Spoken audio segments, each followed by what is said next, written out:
All right, hold on. Okay. Oh, it's on.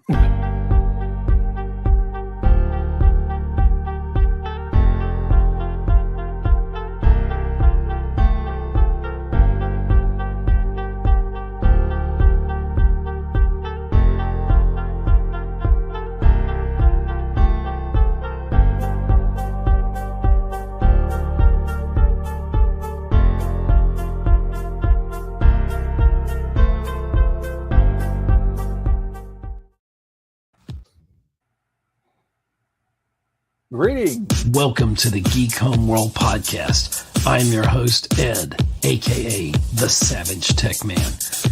We talk film, TV, and tech, all from a geek perspective.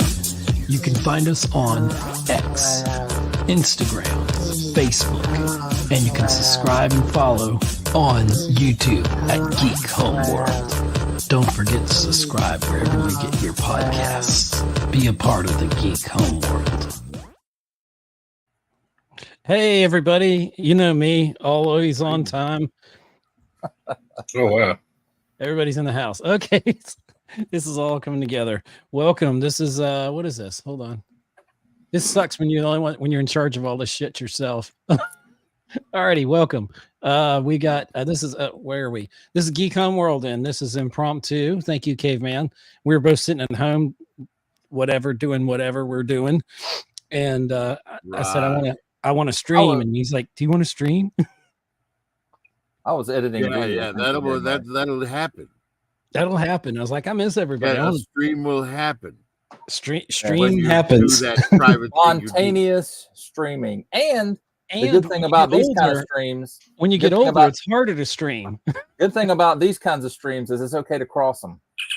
Yeah, you can. And when you get older, sometimes you have to have medication to stream properly.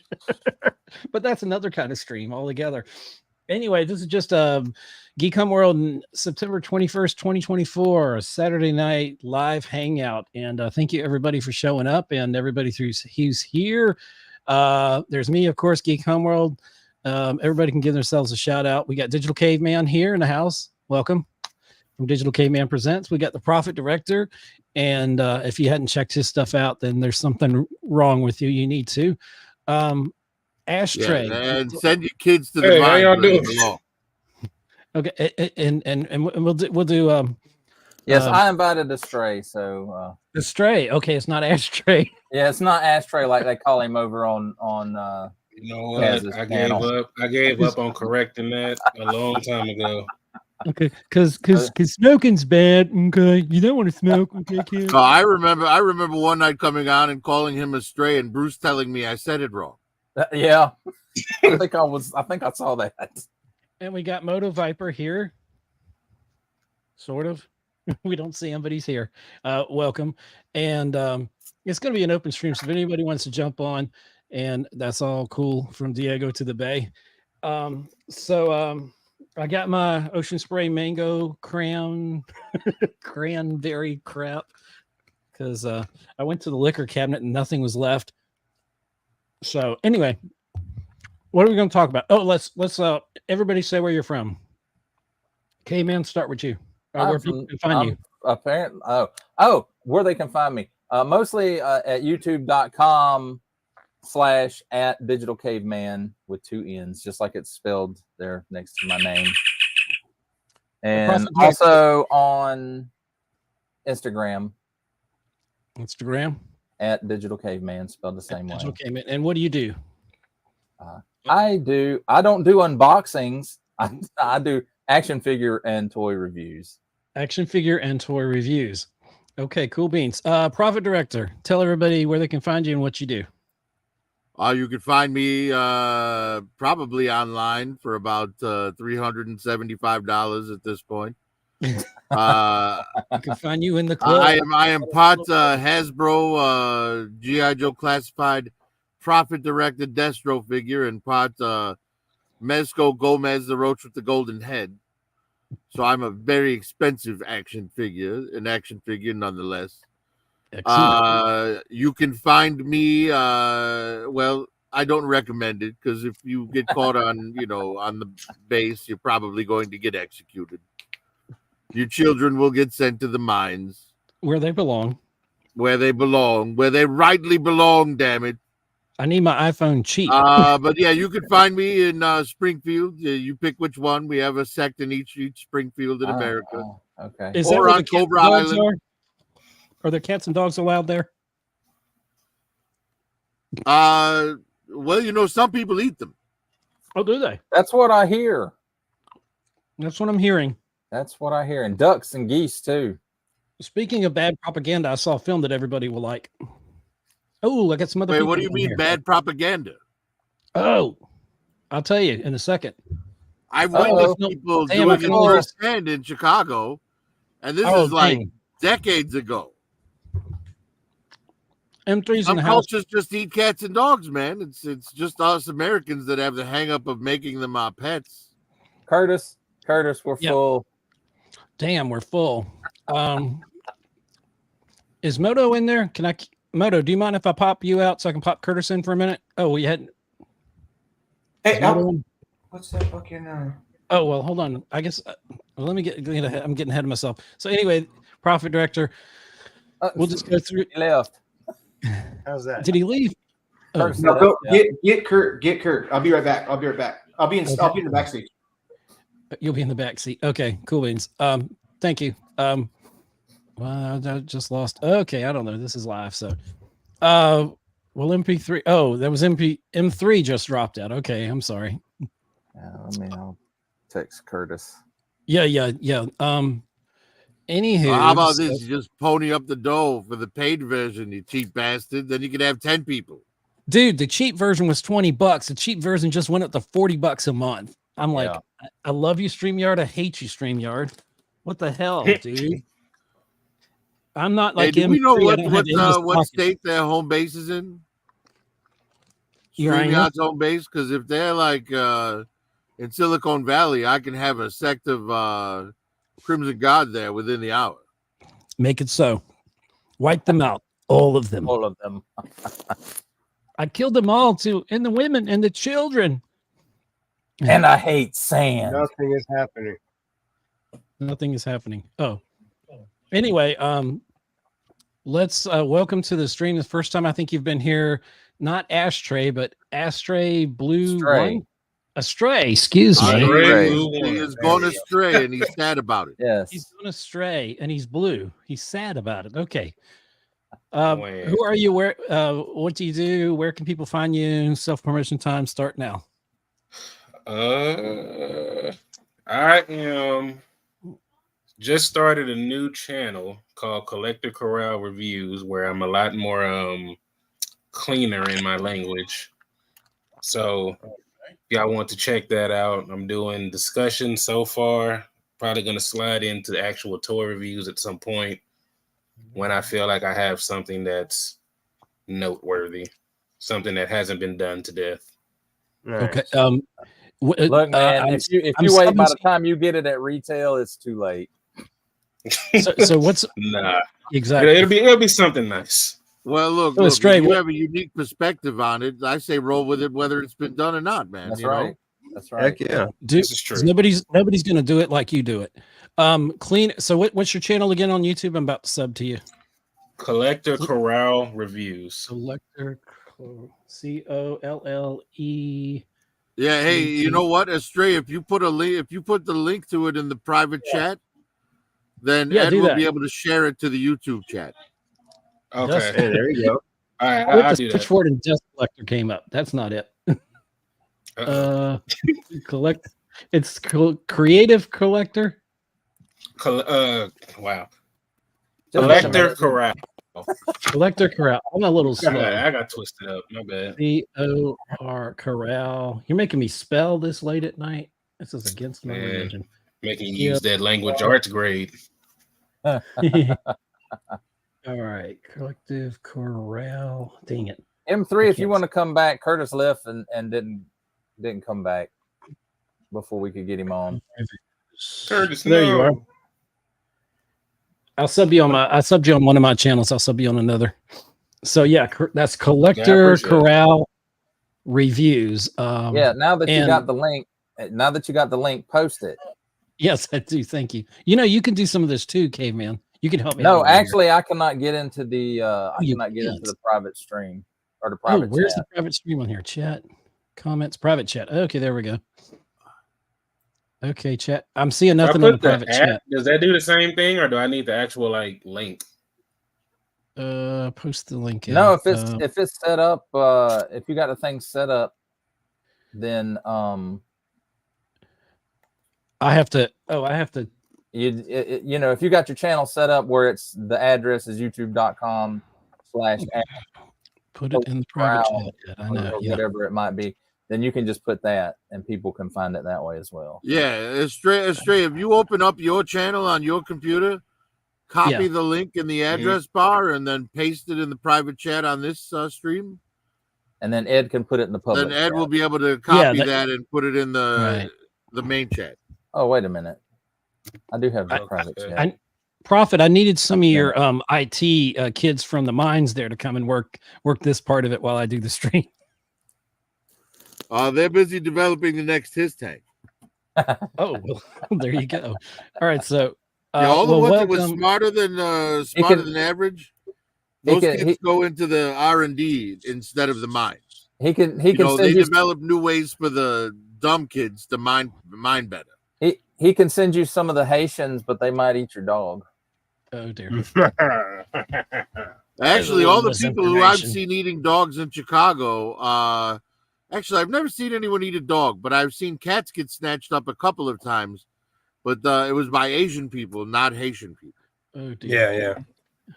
All righty. So, Moto Viper. Dog, huh?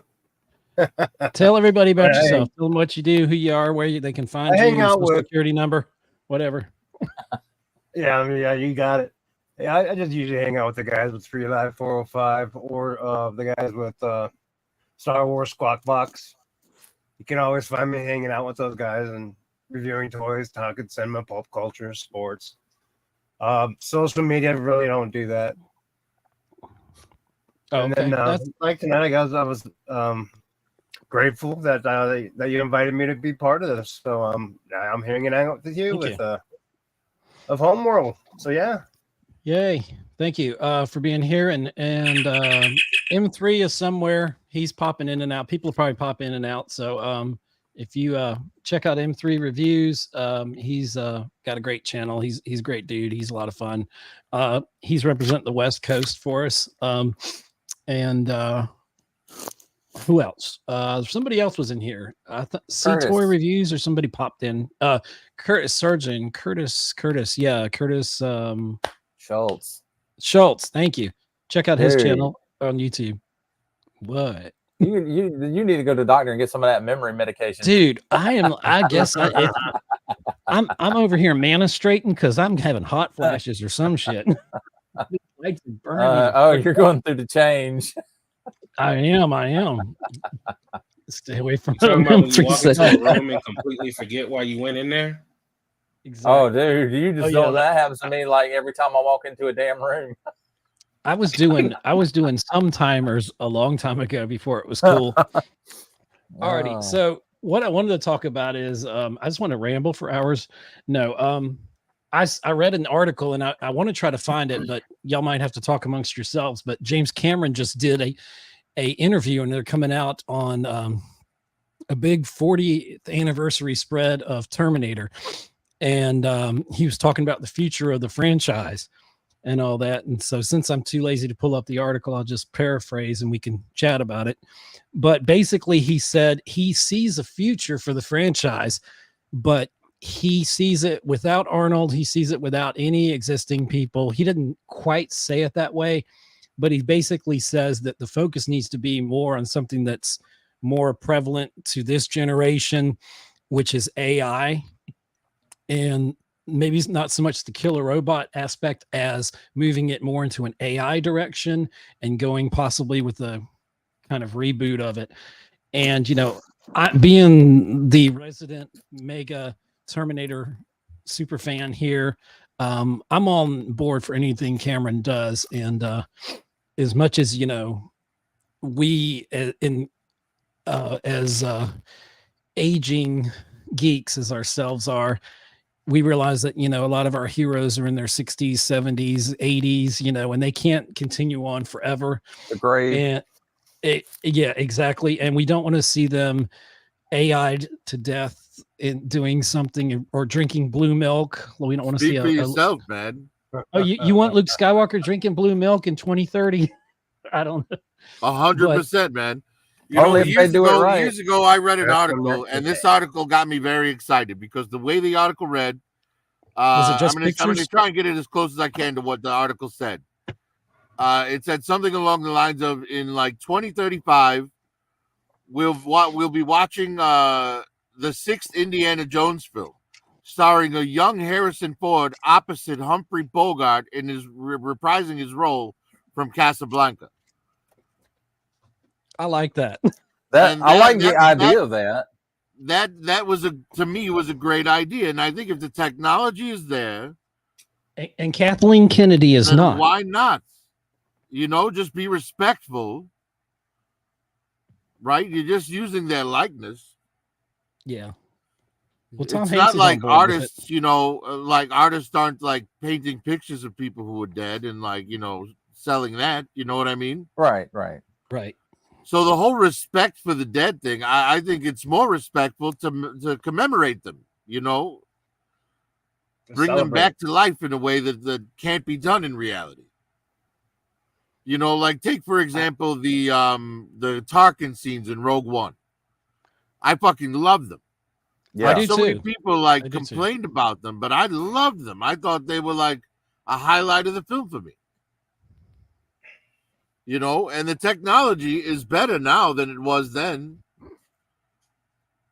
Mhm. You've got these guys on YouTube doing deep fake videos where they take the movie Step Brothers and replace John C. McKinley and Will Ferrell with Arnold Schwarzenegger and Sylvester Stallone, and it's fucking seamless. It looks like Sly and Arnie, and the voices are there, and we have that kind of technology. There's no reason, in my opinion, that we can't have Carrie Fisher, finish out her time as Princess Leia. You know what I mean? Like, Yeah. Right. especially considering Carrie Fisher herself said she would love it if they did that because then her daughter could make money off her corpse. I'm all for it. And Yeah. we just know losing the great James Earl Jones, the voice of many generations, he had already signed on to have his voice AI. He went in there and like said every letter of the alphabet and had them digitize everything that they could.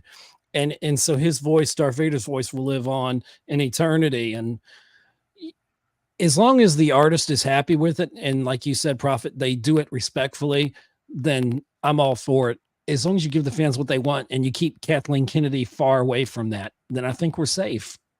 K-Man, what are your thoughts? An AI Terminator. It's an interesting thing. As long as the estates of these people get the proper compensation, Correct. and that it's agreed to, then I have no problems with it at all. And as long as it's done well and correctly. Well, what we just responded to, though, was kind of a tangent. The original question was about the AI situation as the villain for Terminator as opposed to robots. Correct. And I actually do think that's a great idea. Like, you think about these people in their smart houses, right? Now, what if the smart house decides, oh, you know what? I'll just hermetically seal this place and cut off the oxygen. You know what I mean? Or I saw that movie. It's called Maximum Overdrive. You're right. Or I'll lock them in and starve them to death, But yeah, no, I see what you're saying, but I don't know, for most audiences, that kind of villain might be too cerebral. It could be. I mean, I could see that.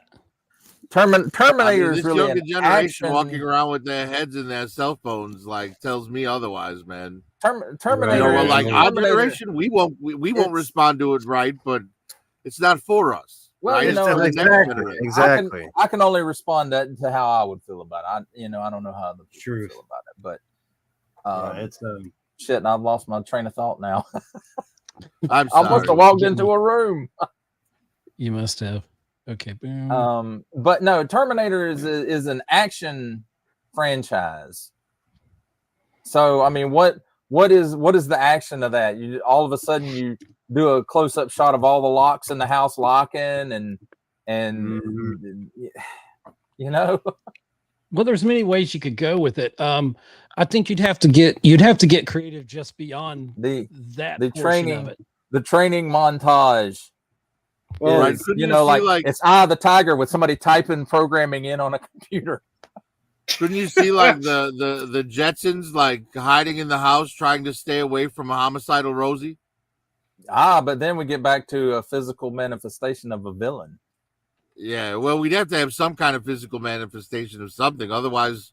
Exactly. That's the point I was trying to make. You know, it couldn't just be strictly AI. It would have to be, you know, AI is going to control a robot, or it's going to send a robot after you. Basically, what Terminator already is. Because I mean, at its root, Terminator. Skynet could be implanting something in your children while they sleep, right? The little Siri next to the bed, like. Well, it could be. That's kind of like slowly get integrated and become like John Connor in that last movie, that really shitty one where it's almost like Genesis in a way. Genesis is like that program or whatever that's almost in the line with that prophet. I thought it was also Genesis. Yeah, Genesis. So okay, so as someone who is kind of in the halfway point between you guys and the younger generation. Mm-hmm. I think that the AI is kind of already built into the franchise. Yeah. Like when you think about it, it's already AI. It's not really robots. You know, they established that in Terminator 3, right? No, they established that in the original Terminator. Well, they did, but Skynet taking over everything. Yeah, because Skynet. But Skynet created the Terminators, correct? Yes. So it just means Skynet is more powerful for the next generation. I mean, obviously, you nailed it earlier. We all did. Speaking of, we want to get older. The advancement in technology, the advancement in AI, and where will the Terminator franchise be when we're gone? You know, then the torch is passed. You know, and I think Astray brings up a great point that it's already AI, so it could be really, really good, or it could just totally flop. But I don't think taking the robots out of it will, be a great call, because that's the physical part of it that you're supposed to be intimidated by. Otherwise, you're gonna have a disembodied voice making all of these decisions, and you're gonna like Digital Caveman said, you're gonna be switching to all of these scenes of something happening. Right. Doors lock, air cuts off. But there's gonna be a central plexus. The scary environment instead of the scary robot. You're gonna have to have the Borg Queen, because it was like the Borg before we had a Borg Queen, right? But something has to bring the voices together. I can kind of see where Cameron's coming from, because you have to evolve the stuff with each movie, and you see that a little bit. In Terminator 1, you just have the T-800. Then in Terminator 2, they evolved that a little bit with the T-1000. So you got a T-800 and a T-1000 in there, and then they advanced it even more in the third one with the TX prototype. And then let's not forget that they're altering their potential future at the end of every single damn movie. That's true. Right. That's true. Yeah. They're like they're always avoiding X-Men. Whatever fate it is that's supposed to be beset upon them. So what if what if they did something like, say, Skynet is tired of trying to eradicate humans and failing, so instead tries to Wall-E humans? You know what I mean? Yeah. get the humans fat, lazy, and completely dependent so that they are no longer a threat? Well, that's I mean, kind that of what was they did in the Wall-E? Matrix yeah. too. You know, just but instead of making us fat and lazy, they just turned us into batteries. Yeah. That's why I'm kind of saying like the AI theme is kind of already done. Like, I don't really think, I mean, other than an advancement in technology, I don't really think that you can get away from the evil AI because that's just what it is. Yeah, yeah, You know. Yeah. So I think Cameron might be thinking a little too deep. You know what I mean? Like, yeah. maybe keep I it. think the article Even was making too talking many about Avatar movies. I think he was thinking he was talking, and you're right, K-Man. He did mention in this article coming out, he mentioned the Avatar films and making them relevant. And he said, but I have enough lore and whatever story in there that Avatar can, when he does whatever, it's Fire and Stone or whatever the name is, the next one is something like that is going to be. He said, I have enough already intertwined in that it can continue on. I think he's concerned that that people aren't so scared, this generation coming up of moviegoers aren't so scared of a killer robot since it's been done, over and over. We already assume whenever you say AI or anything, they are intertwined, like you said, but well, yeah. They're not, they're more consumed by it, and it's in the news and everything about AI, and it's not necessarily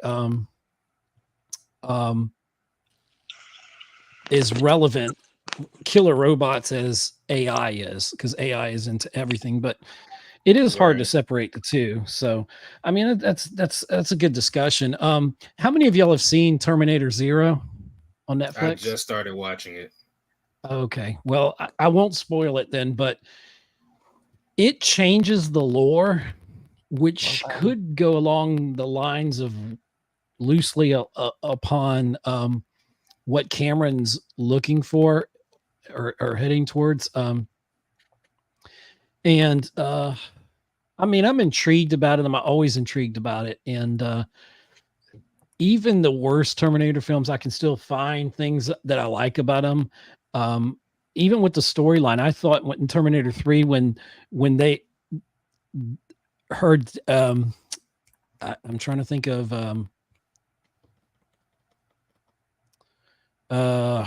I am drawing a blank. When they were going to the bunker, the reason they weren't there to stop Skynet, they were sent there by her dad to basically survive the Armageddon to make sure and all that. And then I actually like the third one quite a bit. I did too. To me, the third one is like the prequels. They were still of Star Wars. It's the only one where they didn't avoid their fate. Right. Well, to me, what I say, they're like the Star Wars prequels. They were still part of the Star Wars universe. They weren't the best, but they were part of it. And that's how that third movie was for me. And it still felt like the first three films. Not as good as the first, certainly not as good as the second one, which was pretty much perfection. Oh, that's what I was going to say. The thing about 3 is it had the unfortunate timing of following 2, right? And so but I like the take on the story, and I still can watch it to this day. And Kristanna Loken, she was incredibly hot, and is a Terminator X, or what do they call her? She's a TX. She's a TX. They would call her the Terminatrix. Some people used to call her the Terminatrix. It worked for me. I mean, even though I had a problem with, they did establish that in Terminator 2, that Terminators could not form weapons. Like, why doesn't when can't make a gun? Yeah, it can't turn into a bomb and blow itself up. They can't do apocalypse. They can't form complex machinery. Exactly. But then we kind of see with Astray said that there was a sort of AI in there, because in the third Terminator, she does have the ability to control machines, you know, through the computer chips in the police car Well, and the if ambulance you're and stuff talking like AI that. and Terminator, it starts in the very first one because the whole True. reason Skynet goes crazy is because it achieves self-awareness. Right there, that's AI. Right. Yeah. AI is Yeah. the True. spark that makes the Terminator True. movies happen. But here's the thing: when Cameron talks about like what he sees for the future of Terminator, it's like, bro, you created it, but it's gonna live beyond you. Oh yeah. So it's Exactly. it's not gonna Yeah, be it's yours on there. anymore at that point. That's a good And point. I think that when directors make movies that they themselves want to see, we get really good shit. And when directors make things they think others want to see, that's when we get corny garbage. True. Yeah, I agree. True. Yes. Well, Although I will that's- say this, Avatar was not. It's not my thing. Right. You But- know, I Well, love you I love say that, Aliens. and I I have love a- Terminator 2, but Avatar just it didn't do anything for me. It was like, okay, it's pretty to look at, and I bet it was amazing to see in 3D in an IMAX. It was. But It was you know, it's that's still as far as it goes for me. those two films were the only reason that 3D should exist in cinema. Those are the only two The films that it's original was worked better. perfectly. The original was better. You remember the one starring Daniel Day-Lewis? They called it Last of the Daniel Day- Mohicans. Oh yes, I remember that one. You're right. The storyline was very Last of the Mohicans. But the 3D only works the best. It's so immersive that you become part of that world. Those are films that the theater experience should never go away from. We should never get away from, because we can't experience stuff like that. Like we were talking on our bangers 1982 top films, we talked about one of the films, and there was Blade Runner that we almost all agreed on, and I think of also Blade Runner 2049. Those are films you have to have in the biggest, best, most equipped cinema with the state-of-the-art sound and picture and all that. That's something that's your senses need to absorb it, not just on a little screen or on a tablet or something or a phone. And with the technology changing, we need to make sure that our technology is keeping up with what the imaginations are of the creators. And Caveman, I'll agree with you on the fact that or Prophet, you know, that yeah, one day Cameron's not going to be here, but hopefully he lays out plans. And we've seen that happen with George Lucas and it not being followed. That's what I worry about. You know, what does Terminator become in the future? Well, Hopefully that's what I'm something- saying. It's a waste of energy to worry about what happens beyond your death. Yeah. It's kind of You like know, leaving a will and 'cause- hoping that someone's Because going you're to fretting carry over out your something that wishes. you have no control over, Right. and that's pointless. That's you're just giving yourself gray hair for no reason. So, who owns the Terminator franchise right now? Disney. Disney? Fox. No, Fox owns it. Yeah, well, I I'm guess gonna- it is I'm gonna Disney look since that Fox up. owns it. Since it was Fox, it was a Fox franchise. Because all I'm going to say is, as someone who's a Predator fan, look at what they did to my baby. Yep. Here Are we you go. talking about Harvey Weinstein? oh dear. You said Predator, that and that's where Predator. my mind went first. Straight, did you that stop one. by? We're talking Did about you the stop cool by a alien Diddy one. party and check out all his baby oil? No, Oh, well, I don't here's use. some- I use coconut oil. Baby What did, oil. Uh, You got bad. some of that special Diddy oil? I mean, Oh, how dear. many babies do they have to squeeze to get like one bottle of baby oil? Well, Prophet, you should know they work in your minds, don't they? Well, we don't squeeze them for their oil. We make them Oh. work, man. Okay. That would be a waste of good labor. Americans need our iPhones cheap. That's right. Oils from their skin.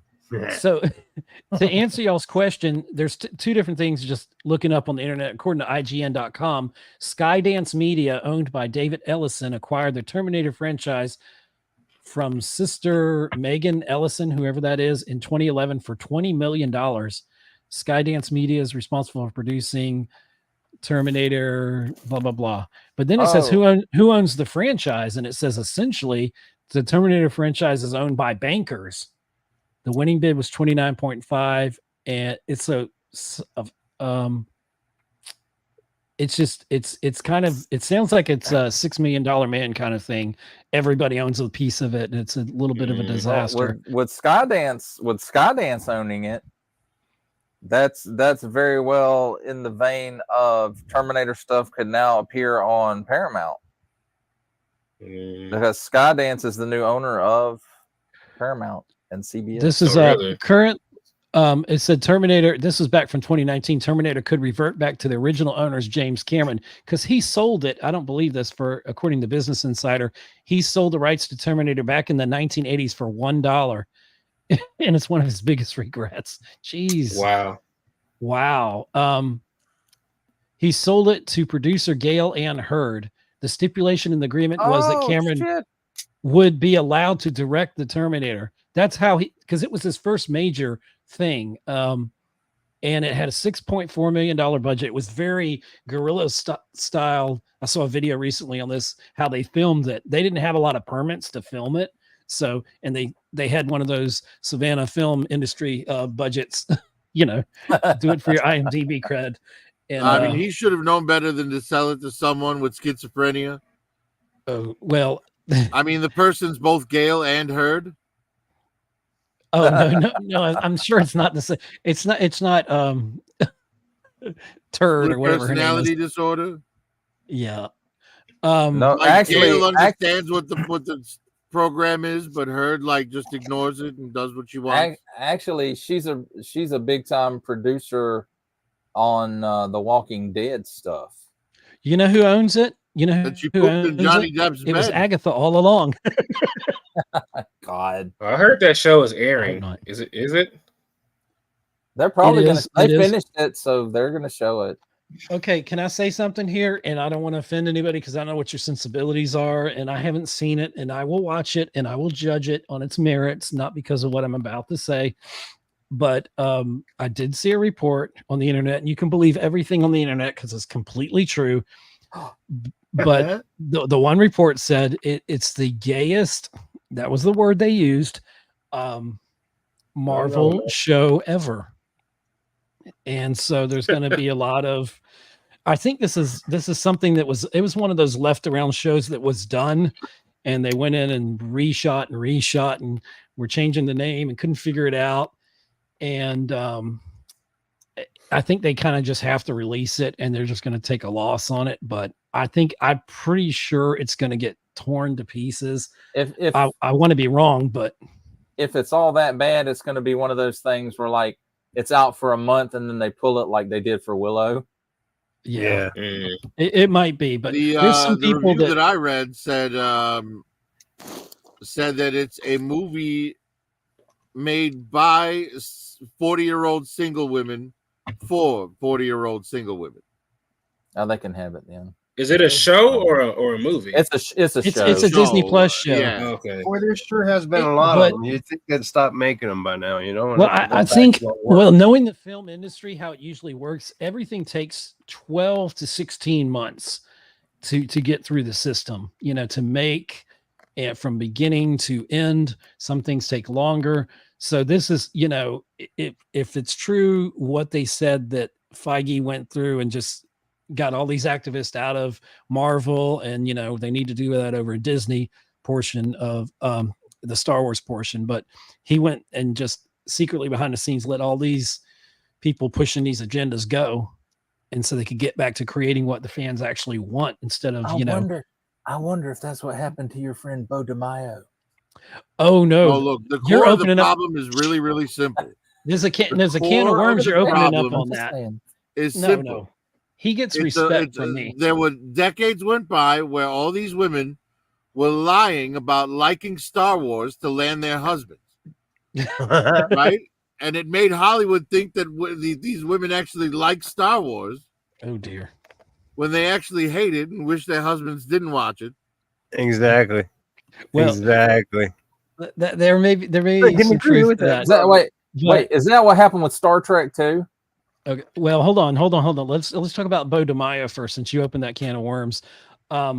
I give him. I don't care if he's. Well, I do care if he You got know, up there and flashed himself in front of people, which he did. I don't know what he supposedly did. Toxic workplace. Okay, yeah, that's bad. But this guy conceived the best iteration of X-Men, in my opinion, that we've seen, including all of the I'm Fox not films.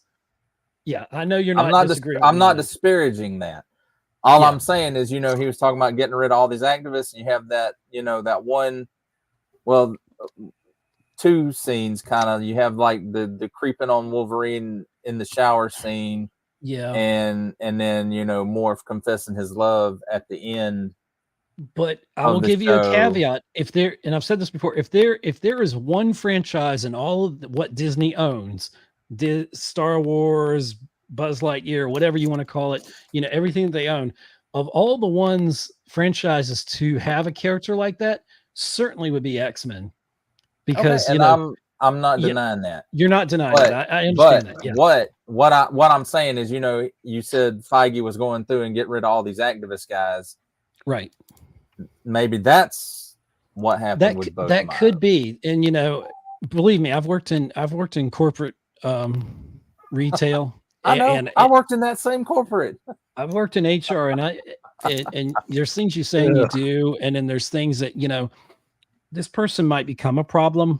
And the thing is, Digital Caveman, you've worked with us for a long time, and you've been a valued employee.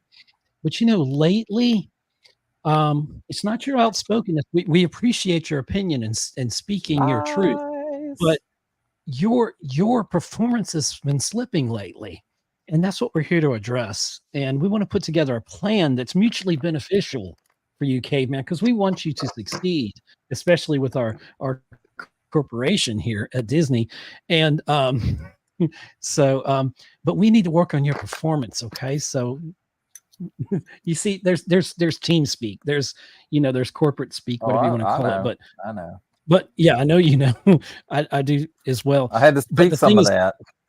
But the thing is, I'm willing to give. When I look around and I see the massive failures at Disney, where they just ignored the populace, what the fans wanted, then you give them what they want, and then you have $1 billion film like Deadpool and Wolverine. If they would have gave us what we wanted, then we wouldn't be in this situation. If they wouldn't have screwed with Luke Skywalker and make him drink blue milk and, let the Jedi die. Really? My Luke Skywalker. He always drank blue milk. I know, but it was something in that blue milk. Now that damn green milk? Nuh-uh. Because it came straight from the titty, dude. That's why. Yeah, you saw him milking that doodad. He's like, yeah. He's like, no, gotta have more. But it lowered his midi-chlorian count. That's what it did. Wow. Nah, it was just his testosterone. Oh, I'm sorry. It's MCs. We don't call it midi-chlorians anymore because that's a trigger for hostile Star Wars fans. I think Kevin Feige's a one-trick pony. He loves X-Men, though. He's always He's got his start on the set of X-Men, the original film. I know. Yeah, he was the one. Bryan Singer, while directing that movie, he forbade any X-Men comic books on the set. So Kevin Feige snuck some X-Men comic books into Hugh Jackman. There you go. Yeah, I think that the amount of money, I think when Marvel kind of hit its runaway train moment where it was just unstoppable and everybody was dedicated and nobody was trying to miss a film. You went day one, night one sometimes. Right. I think that train derailed, and I think that he was a part of it. And the best way to save face is to say it wasn't me, it was these people over here. Oh, no doubt. Yeah, but the thing is, really, they should have ended the MCU as we know it with Endgame. That was the perfect. You had the perfect ending. I wholeheartedly disagree. You could have rebooted. You could have started over. No, look. I disagree. I simply disagree. All these people saying, "Oh, they should just stop making Star Wars." It's like, dude, stop buying a fucking ticket. Right? There's somebody out there that still wants to watch it. As long as there's an audience for it, let them keep making it. But if fucking you Yes, don't but if like that what they audience make, is dwindling, you stop it's not watching worth it. the But ticket. stop demanding that they don't make it. Somebody out there wants to see it, and you're Well, denying Yeah. them I There'll don't. be a I don't based on think your own that's. personal bias. I Well, don't think But you're that's not really what he going was to want to saying. keep making something that's not making any money. but Well, that's here's what the I'm thing. saying. If it's not making money, stop making it. I'll give you That's this what's much on happening. that on profit. I'll give you that much on there. There's probably not as many Terminator fans out there like me. So I want to see Terminator films, even if they're subpar. I'm gonna find something I like in it because I'm that engaged in that universe. It has that impact on me. And I can look like Caveman will know there's a lot of films that aren't popular ones, like the third X-Men film. For the time, X-Men, I know it's the worst X-Men film. I get that. I get that. But for at the time, But- making that the Phoenix part of her psyche worked out really well. Of course, I absolutely hated, and this is the reason also why I love X-Men 97 so much. I hated the fact that Jean killed Scott basically for no reason. And that's one reason why I like X-Men 97, because they did Cyclops justice. For me, I was a Cyclops fan before I was a Wolverine fan.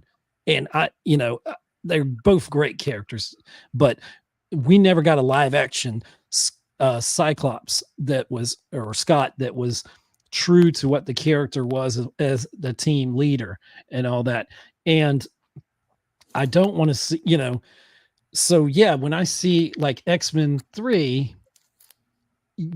I know they didn't do it right by the comics, and I get that. And they tried to do it later with Dark Phoenix. It didn't work. Right. Visually it worked, but it just somehow didn't work altogether. And there was a bit too much wokeness in that film from Mystique. I really wanted to, tell her to shut up and, smile. You wanted to No. slap the blue off of her? I wouldn't say that, but violence is never the key.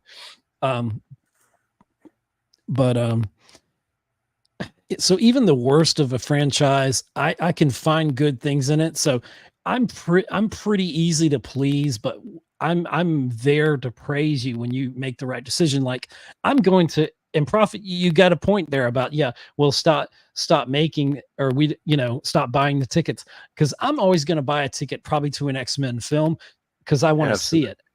But I may not go see it the 4 times in 24 hours that I saw Avengers or Star Wars, episodes 1, 2, or 3, the 8 times I saw Revenge of the Sith in theaters, the 9 times I don't forget I the saw Sam Raimi Terminator Spider-Man. 2. Sam Raimi Spider-Man. Has anybody here seen Deadpool multiple times? I haven't even seen it once yet. I've seen it 2 or 3 times. Now I saw it 3 times. I saw it twice in like I saw it the opening night in IMAX 3D. Then I saw it in 3D the next day or the next morning, and then first showing. Then I saw it like a couple weeks later, like the 3rd or 4th week it was out. So I've seen it 3 times. Yeah. It's weird they pulled the 3D. The 3D was awesome. Well, it's because they've lost a lot of those. Beginning. They lost a lot of those high budget things, and it's made its money. It's still making money, and all that. I'm going to shift gears and tell y'all a little in a bit. I'm going to shift gears and a movie y'all didn't think I'd go see that I saw, and I'm going to give you my review of it here. I'll let y'all think about what that's going to be, and it's going to be a great discussion. We went and saw that movie today. Well, it's a great movie. What movie? What did you say, Am I Viper? a Racist? Oh, that's the other one. Yeah. Oh, The Matt Walsh movie. Am I Racist? I want to see that. I do want to see that. And all support to Jeremy Johns. I don't know if y'all have watched his channel, but for him just simply reviewing it and giving an honest review like he does on films, and very entertaining. They're trying to cancel him and all that. And I did catch something on Geeks and Gamers where they were defending him and all this and that, and I don't always fall in with that crowd, but I support his channel. I support his right to just give his opinion, whether it disagrees, whether you're the one person in the room disagreeing with a whole crowd of people around you, that's fine. But he has a right to speak his opinion. Just like if somebody was on the other side, they have a right to speak their opinion. And I don't think you should cancel someone for their opinion, even if it's an unpopular opinion. This is America. You have the right to express your opinion. And it doesn't make you an ist or a phobe, like how they're trying to cancel Star Wars Theory because he didn't like the Acolyte and saying that he has incited his whole fandom, being the biggest Star Wars YouTuber out there, saying that he should be canceled and he's an ist and a phobia or phobe or whatever you want to call it, person because he doesn't like the Acolyte. It's none of that. It's called, like what I say, it's all about the story, and you just don't do a good story, then it falls apart. But exactly, you know, but they're using that as an excuse, huh? Yeah, they look for an excuse. That's their ammunition. And jealous YouTubers that are trying to take Theory down, and well, they, that's who knows? Entire generation, right? It's all about the blame game. It's never your own fault. None It's of your never your own problems fault. You know, due to your own parents were actions. horrible. You know, True. your mutant gene didn't kick in when it was supposed to, so it's Professor X's fault. I don't know. You know, you worked in the mines and you didn't get paid properly. You made those iPhones for profit and for profit director, and he didn't give you a good compensation plan.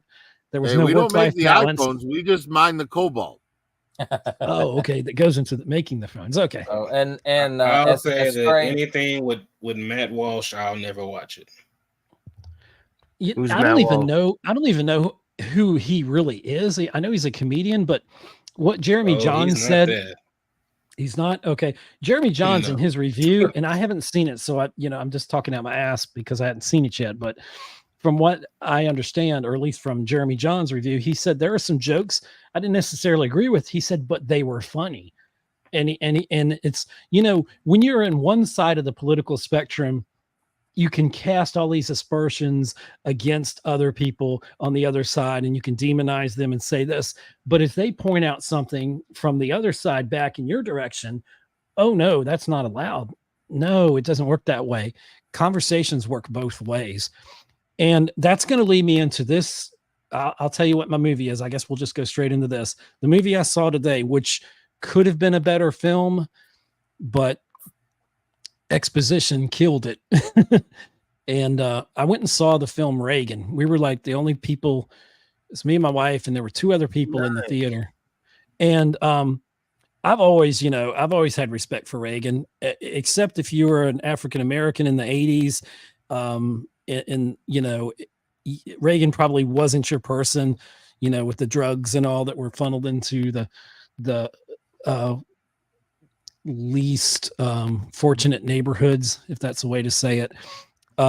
But generally, we were a more united country back then.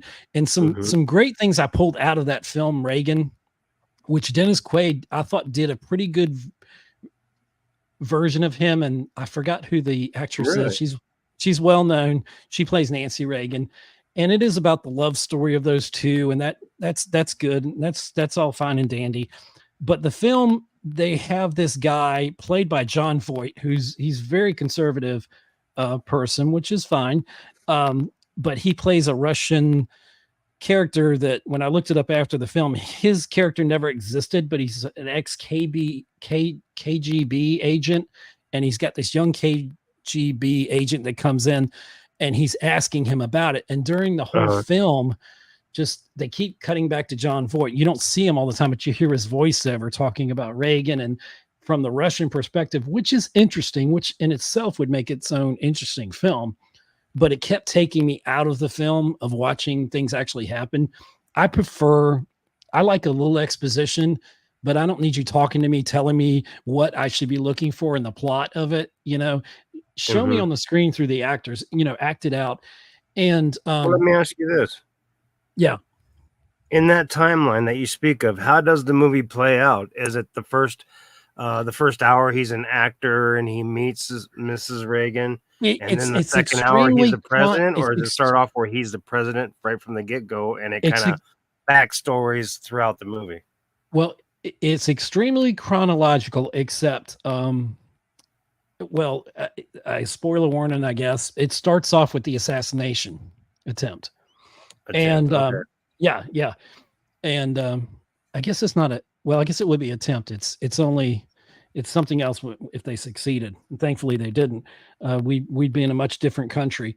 And but anyway, it's very interesting because it shows that and then it goes back and it starts chronologically a little bit. It goes back to I guess it's the 40s or something. Then it skips back at a point to like when he's a kid, when and his dad's and I think Irish or part Irish. I'm not sure. But his dad's an alcoholic, and there's a point where he has to drag him in the house, young Dutch, as he called him, Dutch. And by the way, in the film, he calls him by his name. He doesn't call him dad or father. And like his mother, he calls her by her first name, which is weird. But, maybe that's just their dynamic. And the kid playing him does a good job. And they go through time. And, originally he was a Democrat, and then he becomes later on, he becomes he reads a book and becomes kind of obsessed with this book that kind of mirrors what he's going through growing up. And Kevin Sorbo's in there as like a minister or and the way they started speaking, like he was talking about confirmation and this and that. So being a Catholic or a Catholic upbringing, it seemed like he was talking to a Catholic priest, or he was telling possibly the Catholic way, and young Dutch or Ronald Reagan says, I need to do this now. I just read this book and I want to be like this guy in this book. And I can't remember the name of the book. It's a famous book, but so then he gets baptized and all that, young Ronnie, and then his life, he has this trajectory from a young age. His mother is like his rock, and she keeps the family together. She always says God has a purpose for you. So that's where he gets his faith from. And she made him stand up in church, and he was the kind of person where he could look at something like a verse in the Bible in like almost a photographic memory. So he could get up there and recite things in church and all that. So it shows that, and then it goes through time. He later becomes head of the vice president and then the president of the SAG union of actors. And then there's a big dust up between the mafia on one side and communism that's rising. And I guess this would be in like the 50s in the McCarthyism era. So it goes through all that, and then it progresses through time. It gets, and I really don't want to spoil the movie for you. I would say it's worth watching. Even if you're not a Reagan fan, it's worth watching. But, other than the exposition of it that kind of drags it down, it goes too long. Like most films, it could have been a lot shorter, I think, and to the point. But still, it gets to a point where they talk about ending. One of the things they touch on some of the key points and some of the key phrases that I remember growing up, like when the doctors are about to, at the assassination, they show that later on in the film, and he's on the table and they're about to put him under, and he's got the bullet wound, right below his heart or whatever. And the doctors are all leaning over him on the operating table. And he says, he looks at the doctor and he says, I hope you're all Democrats. And he said, Mr. President, today we're all, no, excuse me. He says, I hope you're all Republicans. And he said, today, Mr. President, we're all Republicans. And, I remember things like that. Reagan had that quick wit. So there's a lot of that. And those key moments are in the film. One of the important points is Reagan was good about building a coalition. They have Prime Minister Thatcher, the Iron Lady, as they called her, Margaret Thatcher from Great Britain. And she kind of puts him into talks with Gorbachev. She kind of introduces them. And then, you see a lot of the stuff that led to that. And there's a point also in 81, after Reagan got shot, they traced the Pope John Paul II got an assassination attempt. The guy shot him, which he later went to prison and forgave the guy that shot him, which is really, really awesome. But they mentioned that too, and a lot of people say, well, Reagan ended communism. Yeah, but he had help, and with help of the Pope, because he was Polish, and there was what was it called?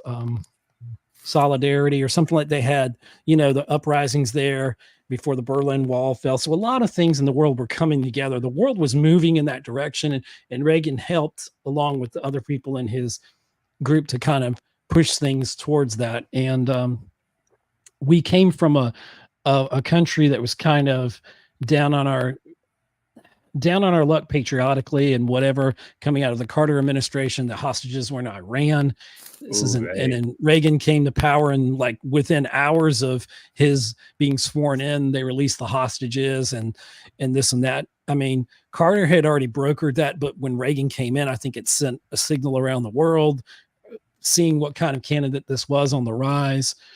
And all the time in this film, you have this Russian KGB agent that didn't actually exist, according to what I read, narrating. You hear his voice in the film saying, and I knew he was going to be someone great. And I was, I'm like, just shut up, please. Hey, just show me on the screen. They just want you to believe he didn't exist.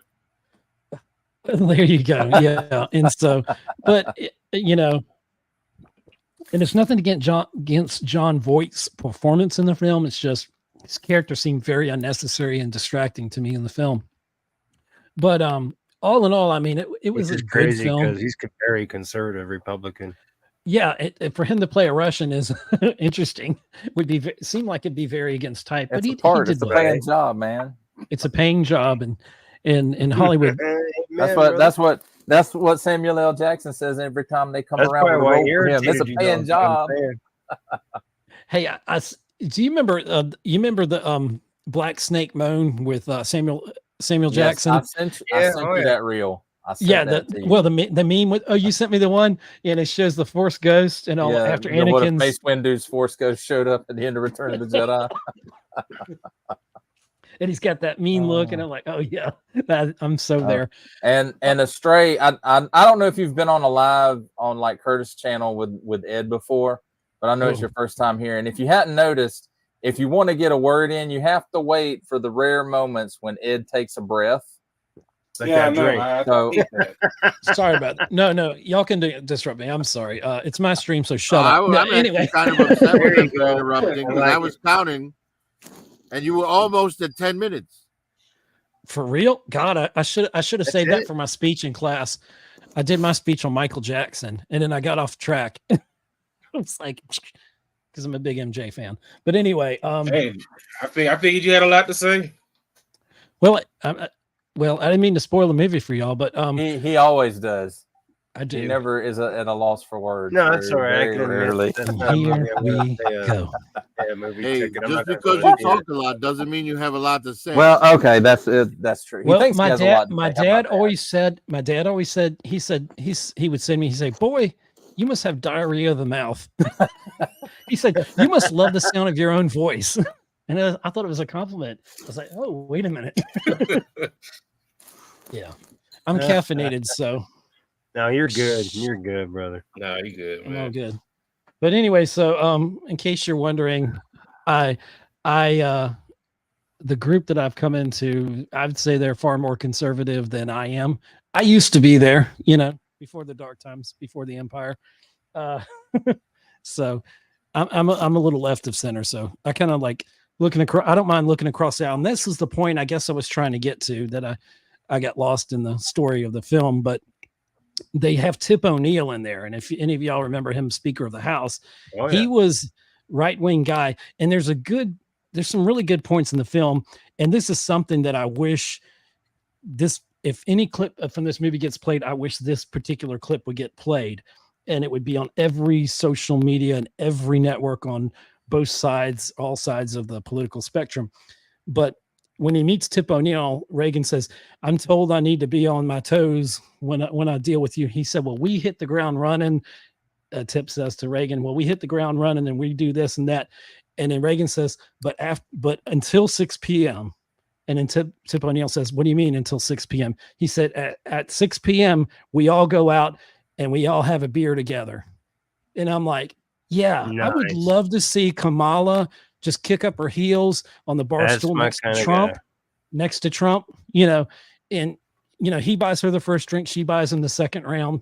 That's what I want to see. I want to see, those days of political vision. It's way back when we had Obama. It's way back, but we've lost that in this country. We've lost to No, look across the aisle. We've lost it, and we need to bring it no, back. they still have that in the Senate, bro. They still have that in the Senate. Well, And hell, I even am in the the Senate. documentary I saw about Arnold Schwarzenegger when he was the governor of The governor, yeah.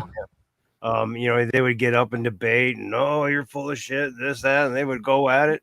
But like you said, at the end of the day, they were all hanging out, going out to dinner together. And he was and like, all that like, freeze, bird boy. Yeah. Good And as the Mr. Senate Freeze. does it too. The Senate does it too. I've seen Republicans and not as senators much, go though. at it on C-SPAN, and then You know, I want to see. I later want to they're having see. dinner at Naboo together. You know what I mean? Yeah. I want to see what's the guy? What's the head? I want to see. What's the guy? Not Chuck Schumer. What's the other guy on the other side? Old dried up raisin looking dude that's leaving. Pinhead? Majority leader. Pencil neck. What's the guy? Not Chuck Schumer, but he's the Bernie minority Sanders? leader. Well, who's the majority leader on the Republican side? Oh, I was gonna give minority y'all a- leader on the Republican side. No, the majority leader, the Republican. It's not Mitch fuck. McConnell. Is it Mitch McConnell? It is. It's It So is, you know, I would like to see Mitch McConnell and Nancy Pelosi and deep throat kiss right after proceedings. Oh my god! You know what I'm saying? Oh, I You know, don't want to see Nancy Pelosi kissing. I know. I'm just Ugh. joking. No, but She what can, I'm saying, she what can I'm kiss getting my at is, ass, but I don't want to watch it. I want to see that across the. I want to, like Chris Rock said, he's like, I'm conservative on some things, and I'm liberal on some things. He's That's like, right. and he's like, I don't make up my. He's like, I don't make up my answer before I hear the question, and so that's what I'm getting at. We need to, and so that's the part from Reagan that I really wish people would hone in on is that after 6 o'clock they could talk, they could be civil, because they. And then one thing that Reagan says when he gets in there his first day, he's like, listen, we're here to do the business of the people. And one of the guys that's his advisor, he goes, well, I'm very outspoken. And he's like, when he comes in the Oval Office, I think his name was Schultz. I can't remember. And he said, I'm going to speak my mind and it may not be popular. And Reagan says, I want you to speak your mind. He said, that's the only reason you're sitting on that couch right now. And, we need honesty, P. Diddy needed some honesty in his life. Somebody to say, man, you're on a bad course. Dude, you course don't need correct. that much baby oil. That's right. You're going to slip and slide right in the prison, bro. And that ain't a good thing. So I don't know. Well, what are y'all's thoughts on but- that? I don't know. I mean, they rant too much, but I got about eight comments in there. You're good. Okay. Anyway, gosh, what else were we going to talk about? I don't know. So that's Reagan, Well, I guess. I have some stuff. Sure. Go ahead. Oh, So let's put it on you. wait a minute. Add the stage. Sorry. No. There We- you go. Yeah, I disappeared, but I reappeared myself. I reappeared you. Oh, okay. Get it. I'll be back. Yes, I'm not trying to show you. I want to show me. Damn it. Okay. Yeah, dude. Hold on. That. Oh, you want you? Okay. Wait a minute. Let me do this. See, look at all us old fucks. How do you work this Uh, thing? Kids, it's get a- in here. Computer. You know what I mean? There we go. Hey, you did it. You did it. Did I had do it? it? For a And- second. no, I did it, and you undid it. Okay. Oh, I'd be willing to Oh, bet anyway, that, I had some Ed's stuff come VCR in is this still week. flashing 12. VCR. That Transformers. What is this? what is that? Oh, is this a review or an unbox? This is an unboxing. No, I'm not unboxing it for No, you. he doesn't do unboxing. Dun dun dun. Robots in the sky. Decepticons. This is Straxus, Yeah. who appeared in 2 issues of the old Marvel Transformers comic book. He was in charge, of a city on Cybertron, and Blaster, while he was still on Cybertron, went up against him, and that's they were awesome. building the space bridge. And anyway, it's a cool story. I want to say it was like issue 18 and 19, or 19 and 20, something like that, were the What 2 is it issues that turned this into? guy was in. It's a retool of Galvatron, the Kingdom Galvatron. Oh, it's a vibrator. Yes, but it's a flying one. No, Meredith it's has a drawer full of them. Oh one my! of those So is do-it-yourself it love like making a kits for women. Galvatron base? And Retro Stalker. Yeah, I think I'm gonna have to pick up that Stalker. I got him. He's I beautiful. definitely dude. like the colors on this one better than the other one. Yes, I agree. Much more classic. And it actually looks like camouflage. Did you get the 60th today too? The 60th Sniper? foot. No, Sniper? I've got that. That one's in my pile of loot on Big Dad's. Okay. So this is all stuff that came in from Pulse because they send it one piece at a damn time. Dude, So that's this sick, dude. is Odin. Yes. That's my god in D&D. Yeah. Oh, sweet. Yeah. So Oh, and Yeah, I love Odin. yeah. and he's a big one too, man. That's it. It's got some heft to it. So it was Transformers Friday, right? On Digital Caveman Presents? Yesterday was Yesterday? Transformers Friday, yes. Sweet. And then I had this come in at the beginning of the week. Roger, Roger. Yeah. I almost Did you bid see on that case of droids at Target? Yeah. They had a whole case. Yeah, it's like 4 or 5 of them in there. Yeah, but it's like it's R2, R5, that big black tall thing from Rogue One. And what's the other one, Astray? I think it's the little ones that she had on that planet that when Grogu would go to her, it was them little Pit droids. yeah. That's exactly what it is. I know. Yep. Okay, yeah. Yep. Pit droid is a pit droid. That's right. You're right. That's all it is. It'd be cool to have, but not until like a Christmas clearance or a toy event sale. Yeah, well, it's like this, man. MSRP right now on the shelf? Absolutely not. At some point, they're gonna do those pit droids in a 2-pack by themselves. I don't need R5D4 again because I've already got the single release of it. Mm-hmm. And I've got,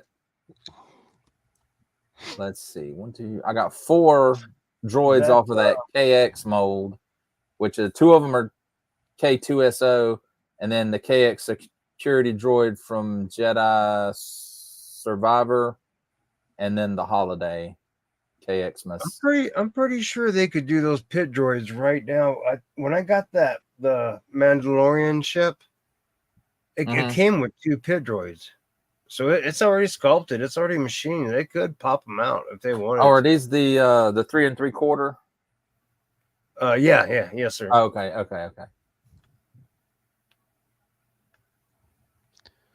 Good point. They got some 3 3/4 pit droids from way back. Yeah. Okay, man. When you get a chance, check the private chat. Okay. All right. Cool. Oh, let me put you. How do I put you full screen? Let's see. Put you on blast, as we call it. Let's see. Oh, Astray, I subscribed to your channel. Yes, I did too. Oh, I you could do twice that? subscribed. Because I didn't. I thought I'd have to leave to subscribe to click on it. No. to It's in subscribe and all the. that. I'll put it back in the live. No, Oh, I can here it go is. up and get it, bro. I thought I'd leave the chat if I No. clicked on that link. Well, I subscribe. do want to bring in M3 and Curtis into the chat or on screen. I can only have 6 on here, so I'll need 2 volunteers to disappear if they're on. I'll back out. I'll back out. All right, Let I'll back M3 out. and Yeah, but talk. yeah, don't leave the stream though, please. And we'll have you back up. I just want to give them a chance You because mean I like no, I one get- Are they volunteer, in the- right? Because there's a space left. yeah. Yes, but do they have to? I don't see them on the bottom, caveman. they're not in the Oh, they're not in here backstage. currently. Okay. No. Well, I want them to know we're M3 not. is in the M3's in the chat. Okay. Well, but if they he's want to not- come on, he's not please. backstage. Well, can you kind of keep an eyeball for that? So yeah, if M3 Yes. or Curtis want to come in, I certainly want to bring you guys in, but I can only have 6 on here. So we'll just No, go with this I've now already until. volunteered. So yeah, no, that's cool. If Well, I'm telling you, they're not on deck yet. But when they pop up on the bottom of my screen here, Mhm. then I'll swap you out. Okay, and thank you right, for that. right, right. No, I'm with you, brother. Of course. All right, I cool love beans. I love Cool it. beans. All right, I like it. I love it. I But want some next more. time, just pay the $25, okay? No, it's $40 a month, $40 dude. now. They raised it from I pay 25 a month. and I get 10. Well, you must be grandfathered in because they're not allowing that anymore. If you look at the Oh. plans, because I went to subscribe for it on lives on there. What are we looking at, Caveman? This is Star Wars Micro Galaxy out of one of the blind boxes. What is that figure? That's not It's a Geonosis bug. Yeah, it is. That's right. Yeah, someone of those in my backyard. I stomped that thing. I wonder how many people have that. I mean, think about that, bro. That's badass. Yeah. I bet you. I don't know. I'm sure he's common. Why is it a new? Why is it the newer stormtrooper, which is the older stormtrooper? Oh, this is the Phase 1 clone trooper on here. Yeah. So, I guess that's what it looked like back then. I didn't think they had those machines back then. Well, this is a newer. I mean, this just came out. I got this Walmart the other day. It's not an ATST, but it's like the precursor to that. Did they show it in Clone Wars or anything like that? It was in Clone Wars and it was in Episode 3. Prominently, like at the end Episode in 3, Episode 3 was it in Episode 2 or 3? After Order 66 in Episode 3, there you see a group of these when they're out hunting in the forest for Yoda. Yeah, there's like a group of these dudes. When I realized it was 6, my bad, y'all. No, that's okay, dude. We all suffering from memory lapses. I'm telling you, prequel, sequel, original. Oh my goodness! And it's continuing, and they're gonna let the legacy grow. God bless America, because I know my kids all love the shit that I turned them on to. They're into the same thing. Yeah, I tried to put in the modern get mine style. into all the stuff I'm into, and they're just some of it takes and some of it don't. Like my oldest daughter, Star Wars for her is the Clone Wars. She loves the Clone Wars, except for the last season. Yep. She refuses to watch it. That's the best season. Damn. She doesn't want to see how it ends. I guess she doesn't want it to She doesn't end. want it. So that's why There's some talk that they're trying to develop, and we'll see if it happens. It continues in Rebels. Well, they're talking about a rumor is that they want to do a Clone Wars trilogy with Ewan McGregor and Hayden Christensen, like live action films. That would be freaking awesome. People would show up for that, but not under the current regime. It wouldn't be awesome. It would. I know it wouldn't be awesome, but in theory, it's awesome. But they're aged, and you couldn't de-age for the whole film. You know, they just need to. I don't know how you're running out of potential unless you go AI, or if you go animated with it, but less people are gonna watch an animated film. Just period. Versus a live action, but I'm down for more Clone Wars. I don't know how much more we can do with Clone Wars. But that was one of the greatest things that George Lucas did when after Return of the Jedi, he wanted to raise his 3 adopted daughters and be a good dad. And so he pulled away from Star Wars. 2 daughters and a son. Okay, they changed it. Okay. Kathleen No. took It's one always of the kids. been 2 daughters and a son. And Kathleen, all 3 of them, actually all 4 of them, him, his 2 daughters, and his son are all in Episode 3. That's true. You're right. And he is as well. But I was going to say that Kathleen Kennedy took one of the kids and replaced it with a girl. Anyway. Like his son, that scene in Episode 3 during Order 66 with the little kid that comes out and he's fighting the clones. The clones. Where Bail Organa sees him. Yeah. That's his son. Right. He is Baron Papanodia, and you see him walking up the steps outside of the opera house. Right. Escorted by Twi'lek. I like that name. It's like, hi, my name is Ben, but it's Papa No to you. And one of his daughters was both his daughters were a senator. One was a blue Twi'lek or Twi'lek, however the hell you say it, and then the other one was like a human looking senator. And her big scene actually ended up on the cutting room floor, where she actually got to talk, and it was that what was it, the Party of 300 or the whatever the thing was that ends up becoming the leadership of the rebellion or whatever. You mean the power of many? Fuck the power of many. The power of the two. No, this was the Party of 300 or something. Had something 300. There was 300. The power of Gray Scroll. But anyway, it was a deleted scene and ended up on the cutting room floor. So, well, speaking of by the power of Grayskull, what are y'all's thoughts on the Masters of the Universe movie from Netflix? Is it live action? Yeah, it's going to be live action. They just got their He-Man. I forgot who they cast. Channing Tatum. Somebody I had never heard of. No, it wasn't really. Channing Tatum. No, he's too busy. He's too busy fighting for a Gambit role. I want my Gambit movie.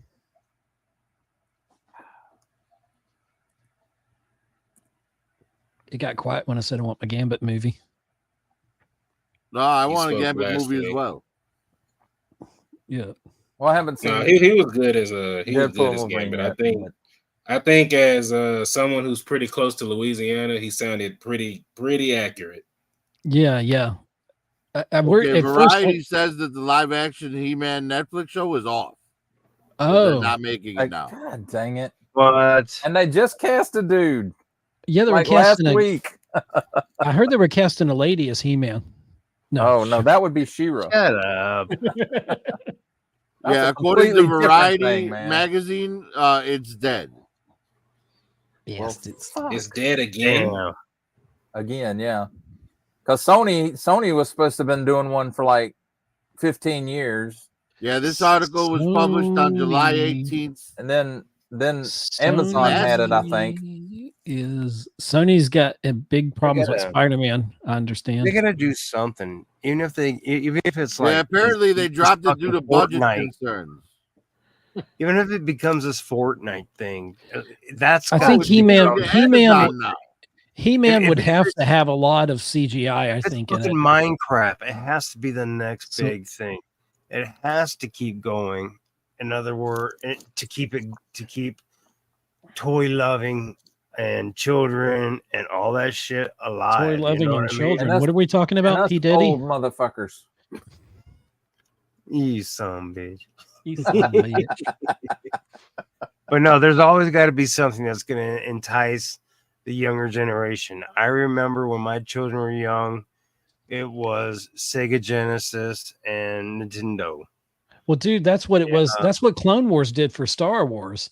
Clone Wars saved Star Wars, bro. And now those children, which are growing up and giving me grandchildren, now it's their job to do the same thing that I had to do. Well, it goes back to that old discussion that we had a long time ago, and I remember when we were talking about the hate for the prequels when they came out, because we forget, we think toxicity started years ago, but it started. It was way back before there was social media. Sorry to cut you off, but if you listen to some podcasts on like Spotify, for example, there are groups and groups of podcasts that love 1, 2, and 3, and that's all they talk about. Well, the thing is, that's the resurgence of it. Star Wars theory, that's where he came up. Luke Skywalker was this hero when he was a kid with cancer, and he was bullied his whole childhood and school and all that, because he was this weak looking little thing, because cancer survivor, bald and stuff like that, and going through the trauma of all that stuff. Luke Skywalker was someone that gave him hope, and that's why he holds George's vision of Star Wars so close to his heart. And that's what makes him, my favorite Star Wars YouTuber, because he is in line with what George's vision is. And to me, it's all about the creator and what the creator wanted And George Lucas has made he hasn't always made the right choices when it comes to Star Wars, but generally speaking, he's done far and above better than anybody at Disney ever could with the material. And so, Well, you know, if y'all excuse me for a minute, my rental period on my beer has expired. you need to send me. I will be back shortly. Yeah, I'm I'm gonna be drink nice as well. But I just wanted to say on the Masters of the Universe, it's Amazon is making it now instead of Netflix. Okay, maybe it was Amazon that and Allison Brie, Annie from Community, is the one playing Evelyn. Annie from Community. Who is that? Yeah, Allison Brie, the like super hot girl with the doe eyes. Allison Green. Allison Brie. Allison Brie. Does she make cheese? Brie cheese. Brie. Brie, yes, like the cheese. Yeah, Brie like a cheese. Brie. Oh, yeah. If you ever watched Community, she was the one that played Annie. Yeah, that one. She was on Mad Men. Yeah. I used to date a girl that looked like her. Yeah, I remember. She was the star of Netflix Glow. Mm-hmm. Well, I guess the question is, can a He-Man film work this day and age? I think it can. Right. They just have to like get out. It's got to be done right. Get out of their own head. Entertain both generations. Sorry to cut you Stop off. trying to make it take place on Earth. Just let it take place on fucking Eternia. Mm-hmm. Yeah, that's a good point. Start simple. You should start simple and then build from there. See, I'm somebody who actually liked that Netflix adaptation that they did. I actually thought that was pretty good. Was that the Kevin Smith? About Revelations? Hey, yeah. No, not Revelations. The other one. Was it the Kevin Smith one? No, I'm talking about the Kevin Smith one was Revelations. Oh, okay. The one that they made for kids. Oh, I didn't even watch that one. Oh, Filmation. It was actually really good. And I watch it every day. The actor for Skeletor was excellent. He's not Moto. He's not talking about the Filmation. Oh, I thought you said the cartoon one. Well, there's like five different Masters of the Universe cartoons. He's talking about. I thought there was only two: Netflix and Filmation. No, there's a lot more than that. Oh my god, I got so much to look forward to. Thank you, guys. Yeah, because don't forget 200X. There's that entire series. But the one that Astray is talking about is the one that Netflix did parallel to Revelations that was aimed at kids, where He-Man was more like buff, cartoony proportions. Yeah. Yeah, it's not the Filmation stuff he's talking about. No, I get it, brother. I had no idea, so my mind is blown. So I think that's awesome. No, I think they had a great plot. Myself a treat for a stormy Sunday. The way they recreated some of the characters, I feel like that was He-Man's best shot at getting kids today.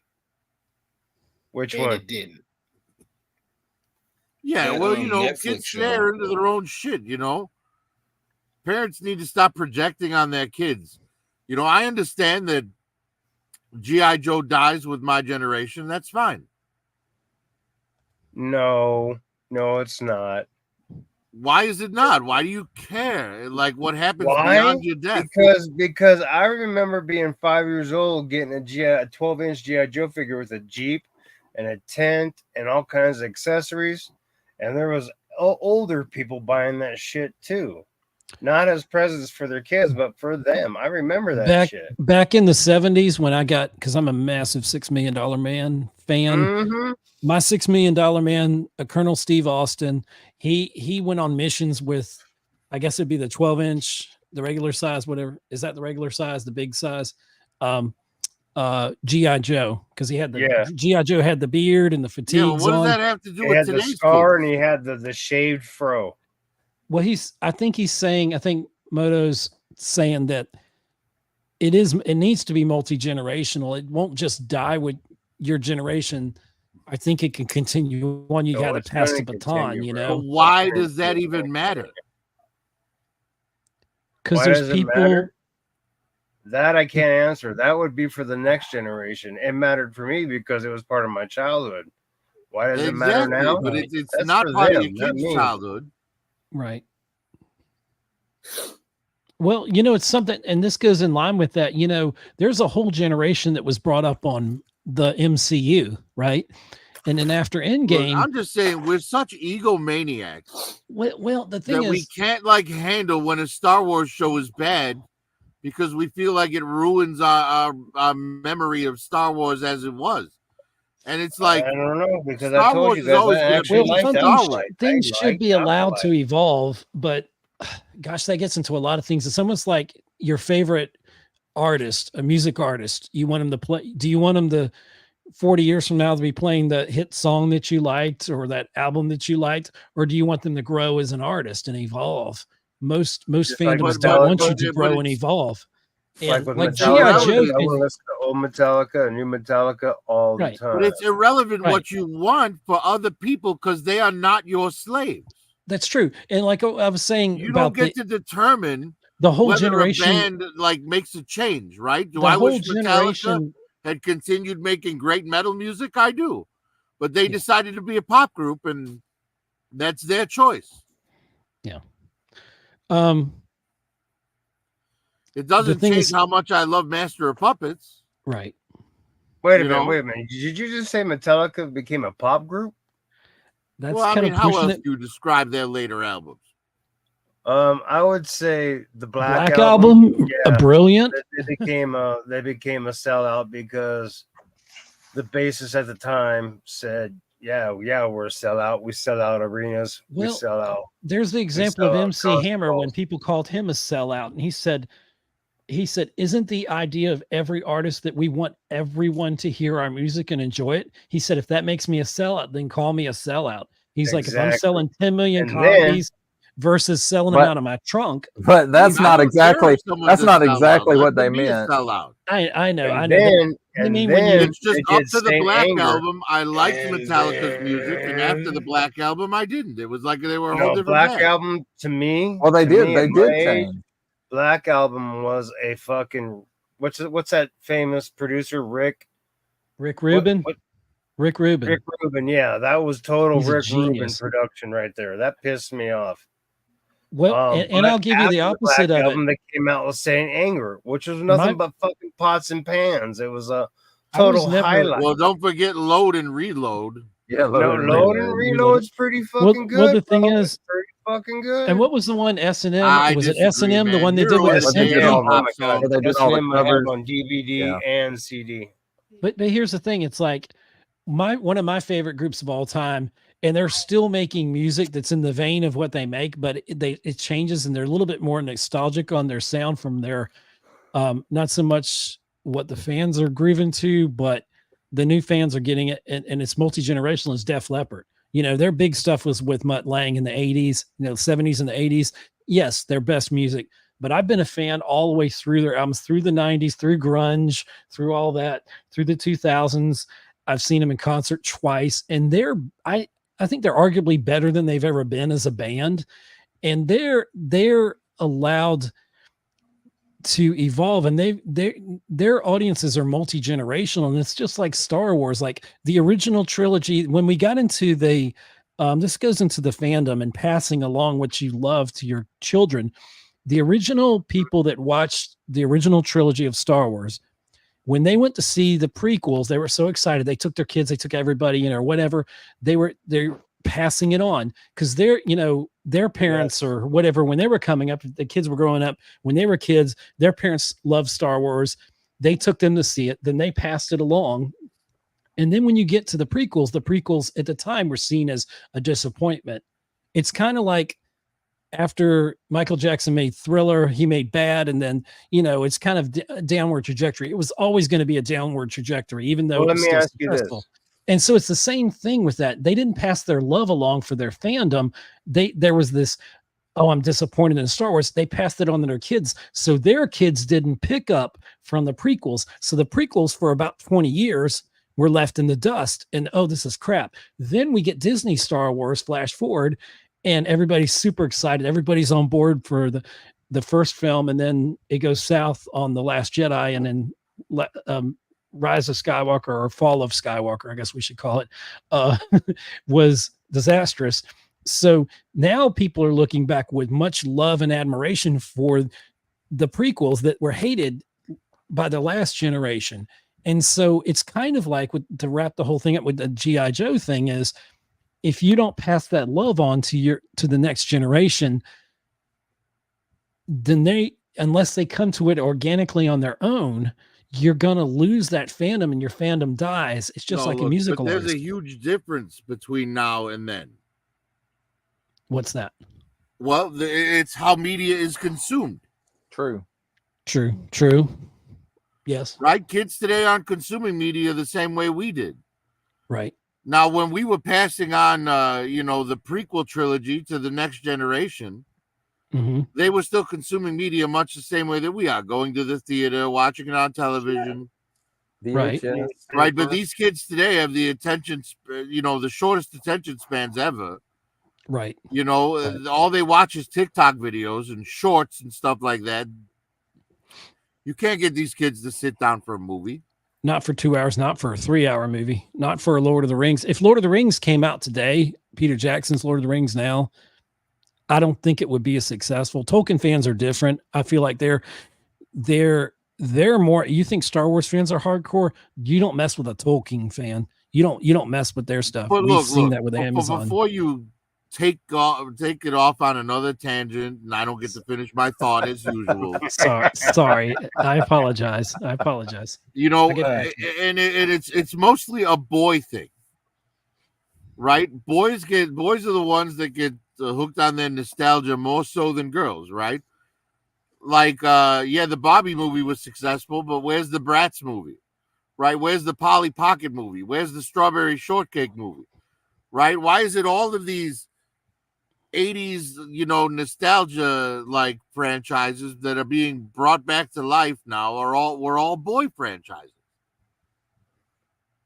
right? Because that's a good point. Girls are not entertained by fantasy. Girls, well, they are entertained by fantasy, but it's more like a, look at like Lifetime or the Hallmark Channel, right? Okay. It's all like ideal situation for like women, the perfect husband, perfect home, perfect like family, perfect town.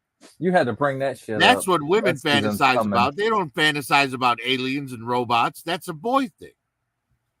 And that's why all the properties being like, regurgitated back out now are from 80s nostalgia for boys and not for girls. Right? And you can't even say Barbie falls into that, because Barbie, that's fucking 50s nostalgia, not 80s nostalgia. Are you trying to tell me that the Force is female? I'm trying to say the Force is not female, but the producers think it is, and that's why it's failing. He wants you to pull a thread. Yeah. No threads pulling here. Hey, if you want to destroy my sweater. I brought that up the other day with Ed. He was like, I don't think I've ever heard that song. I was like, you've never heard that song? I had a sheltered life. Yeah, you should be ashamed of yourself, Ed. You call yourself Geek Homeworld, and you haven't heard like one of the most famous songs from the geekiest band in history. They literally have a song called In My Garage where they sing about Nightcrawler and Kitty Pryde and playing Dungeons and Dragons. Fucking You'll have to educate me. Your Jedi powers far exceed mine. Does anybody Weezer is the geekiest geek band in history of geek bands.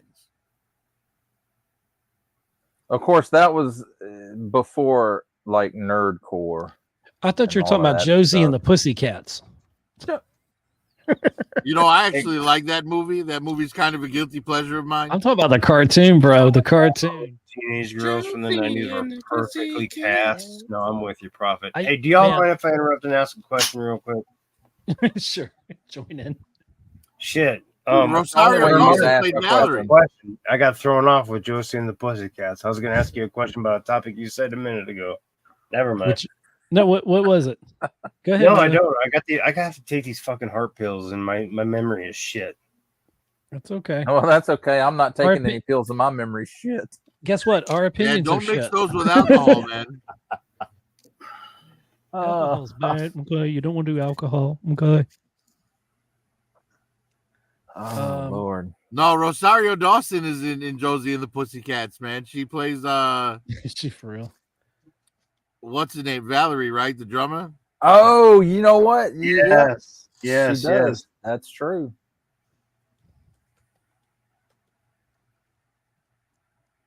And I that didn't song even know "Pretend that to there Be was a Nice" movie is a for that. banger, man. Cool. Yeah, that's a goofy ass movie, but I love it. Yeah. It's my kind of goofy. You're kind of goofy. Yeah. You know, you didn't like Scooby Doo, Prophet. You said that on a stream recently. No, I hate the cartoon. I like the live action movies though; those were hilarious. I did like the live action movies. But Like you hate the original cartoons? Oh yeah. Because are you talking about like the new ones? Yes, it's like the Dukes of Hazzard, man. Every episode is exactly the same. The A-Team. I'm not gonna a lie. fool. I used Tom to change and the Jerry. channel when Scooby Doo came on. Really? That was You didn't the like one. Scooby Doo? That was the one old cartoon that I just could not get into. Was it The Boys? But I liked everything else. Flintstones, Jetsons. I just Scooby Doo was just I was like, nah, I'm good. I'm turning it to Nickelodeon now. Like Scooby Doo. Yeah, but see, like, but I like the pup named Scooby Doo. When you live in a rural area, Happy and you Doo. can Oh only my pick god. up you can only pick up 3 air channels. You don't have cable or satellite, and you only pick up 3 air channels plus PBS. Oh, well, then you're which watching. Doesn't really count because they didn't show cartoons back then. You Oh, know, I disagree, man. They showed Schoolhouse Rock and Heck yeah. no, Schoolhouse Rock was a thing that used to come on Saturday mornings on ABC in between the cartoons. oh, we got that on like PBS, like after Sesame. Oh, we didn't Street get that. in No, we Chicago. didn't get that. That was strictly a Saturday morning cartoon, you know, in between like Menudo. Yeah, we got Sesame Street and Schoolhouse Rock at the like one after the other when I was a kid. Oh, we got You recreationally ate Menudo? no, I don't want nothing to do with Menudo. No, Menudo was a Mexican boy band whose biggest hit was called "In the Mall." Oh, I'm talking about the actual. Yeah, man.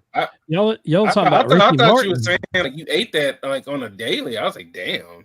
And then you know, because like Schoolhouse Rock, that was like Conjunction Junction. What's your function? And I'm just a bill on Capitol Hill. Shit, man. That's where I used learned to to love rap. them things. I bought the DVD when it came out. Yeah. Made my kids watch that shit. Hell yes. And my kids never cared for Sesame Street though. I didn't care for Sesame Street when they were growing up either, because I was like, who the fuck is Elmo? But you know what? If you don't like this, I you ain't remember Elmo. They had the technology we didn't. If you don't like Emmett Otter's Jug Band Christmas, I got no love for you here. I've never. All right, so what if we've never heard of it? You just showed your age. East Coasters surprised me I don't every even day. know what that is. Jim Henson's Emmett Otter Jug Band. Oh man, the music's great. There ain't no hole in the wash tub. Man, that's a jam right there. If we wouldn't get Never heard of it. You need to watch Emmett Otter's and Jug Disney made Band him Christmas. and Disney made him a I drug know dealer. PB&J Otter. You remember in Zootopia, Emmett Otterton? I've seen some otters at SeaWorld. Yeah. And at Wild Adventures in Valdosta, Georgia, which I also saw Poison and Cinderella in concert together. Don't know what that was back in the like the mid '90s. So no, that was more like the late. Next year, Poison's not Brett Michael and them. Poison are not touring this year. Okay, cool. But they're gonna come back for their 40th anniversary tour next year, and all that. So that would be cool. They're gonna get one. Bon Jovi won't. Well, he can't. His voice, yeah, and then Sambor is not coming back. No, he ain't never coming back. I don't know what the hell happened there. Oh, but, he fell into drugs and everything else, and his life got way off track. He just one day didn't show up for a concert. Well, And that I then- know. I watched the Hulu documentary. documentary. Too. And John Bon Jovi, they put out their album, and there were some good songs on it. You know, some decent songs, not their best, but it was still okay. It like popped on the chart one week and was gone in like 2 weeks. It was like, Well, that's because the last time they had a decent album was Crossroads, which was the greatest hits album. they had Ever one in, since like, then, the they've had a song here and there. yeah, like It's My Life. But- I still think it's an one of their album, best, but it's still no. a rehash of an old stuff. It is. But They tried Poison, to I tell you, recapture in the- 2022, when I saw Poison with Def Leppard, man, one of the highlights of and Motley Crue was on that bill, and Joan Jett and the Blackhearts, and they were all fantastic. But I bet that was Brett an Michaels awesome is a very good like front man and getting the crowd enthusiastic. I mean, and it was really a jumping crowd. And you know, we had the big thunderstorm when Def Leppard came on, and the laser show, and it's so rock and roll. The wind was blowing, Now, the rain was coming my brother- sideways. My It's brother went to a fantastic. couple of Kiss shows, and he said there is no better show than a Kiss show. He said, you know, they'll be out there rocking and rolling, and then all of a sudden, Ace Frehley's out there shooting Roman candles out of his guitar to targets that are in the ceilings of the damn stadium. Yeah. Well, you know, Gene Simmons has been getting a lot of hack over the last couple of years for saying rock and roll is dead. And you know, some of the people are, it's not dead. It was like, well, it's not the predominant. Different. Yeah, this generation doesn't look at rock the same way as our generation did, or you know, previous ones. But music is splintered, but in a lot of good ways, it's decentralized because a lot of bands have a chance and a lot of different sounds, and that's what makes it exciting.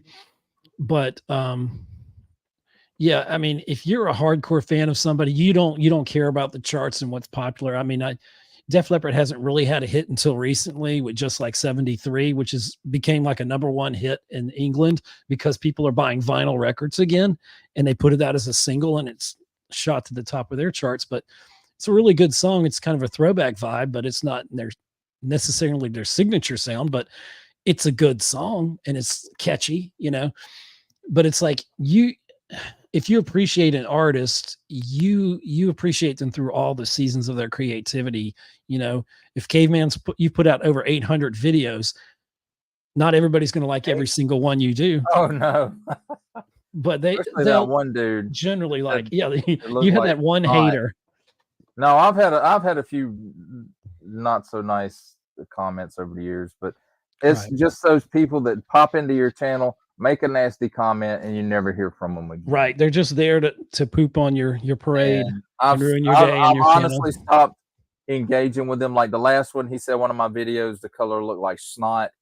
So, you know, I really didn't engage with it. I was like, thanks for the view and the comment. Thanks for the engagement. See you Yeah. around.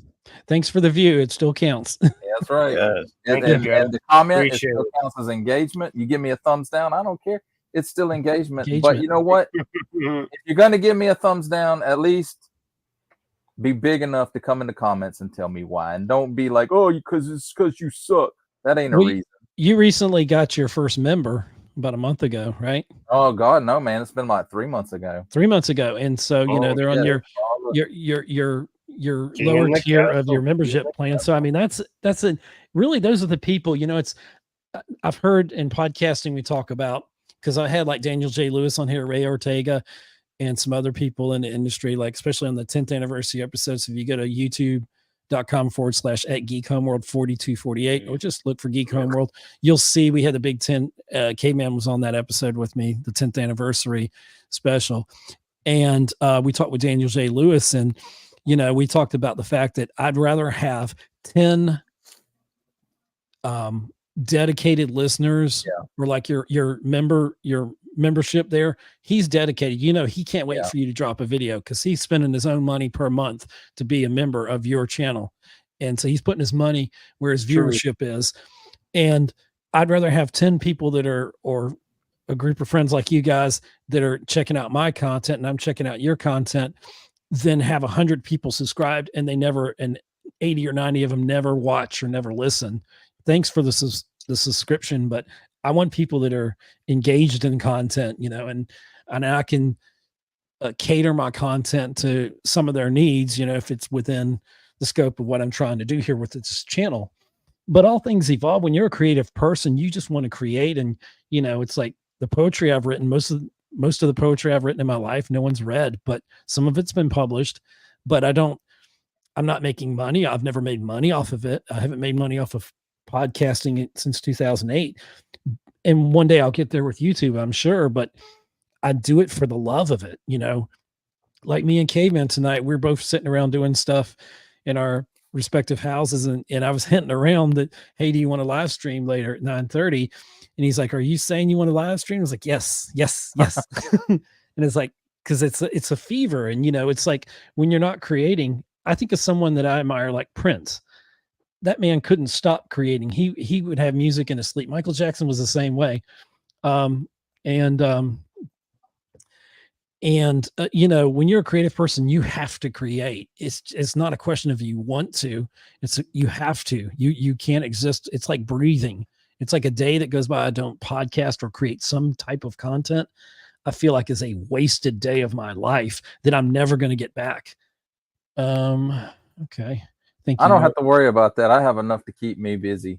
Yeah, no, when you said you were editing, I was like, I'm in fact, I'm exporting video right now. There you go. That's called multitasking. I want to shout out to Pop the Trunk Toys. He says, "Hey fellas, Pops, what's up?" And M3 reviews. I know we've been texting or here or whatever. He wants to pop in the stream, so we've got the StreamYard link in there. If anybody wants to pop in, we can only have 6 on here because I'm a cheap bastard. I can't afford. I'm not like rich like the rest of you YouTubers. I can't afford this expensive version. But I'm looking through here, everybody who's been in the stream here. If I didn't give you a shout out, I certainly will. Anyway, so where does that bring us? Let's see. Rental period extended. Rental period extended. Exactly. Yeah. Gosh. So we talked about Terminator. We talked about the Reagan film. We talked about fandom. We've talked about, let's see, Astray, is there anything you want to chat about since you're our first timer here? Is there anything you want to pop out on? Don't mean to put you on the spot. Something I recently watched. Yeah. Or what are you most passionate about? Like with your channel, what are you most passionate about? What are you trying to do with your channel? What's your vision? I guess for me, it's more of a people knowing that they can dislike something and not be a dick about it. Okay. You know what I mean? Like, I totally get that. I think that the toy community, just in general, has gotten very toxic, and right. You can't like something without someone feeling the need to tell you every reason why you shouldn't. You know what I'm saying? And it's like, that's not, I don't remember the first time I bought an action figure, you were standing right there next to me telling me this. You know what I'm saying? Like, right. Would you like I feel like the joy of it is kind of gone to the wayside and the complaints have only amplified and nobody's enjoying it anymore. It's been that way since 2020, dude. Everybody got to bitch freely and fucking burn shit down and take shit down and fucking remove shit and all kinds of crazy shit. What's happened is that people have found out it's more popular to hate something than it is to love something. Exactly. Because all you have to do is look at all these channels that are super successful on YouTube, and all they do is talk about how much they hate shit. Yeah. And it's like I don't subscribe to that, you know. I know it's their brand. It's like, hey, it's theirs next, dude. We're phasing out. We're like our grandparents, dude. We're phasing out, bro. Well, and I don't want to call out a channel, but like, and this fucking idiocracy planet that they want, they're gonna have it. You know, I think of like Geeks and Gamers. I've listened to their stuff sometimes. Sometimes it makes sense. Sometimes I disagree. Like when they would get on there, anytime Brie Larson farted or breathed or whatever, she said some things that turned her against the fandom, Captain Marvel, all that stuff, whatever. But then every time anything was mentioned about her, it was negative. I'm like, she was a good actress before that. I can't just jump on and hate someone just because it goes with your brand and your algorithm. If that's your brand and that's making you money, that's all fine. I have a problem with you're it. A fucking robot.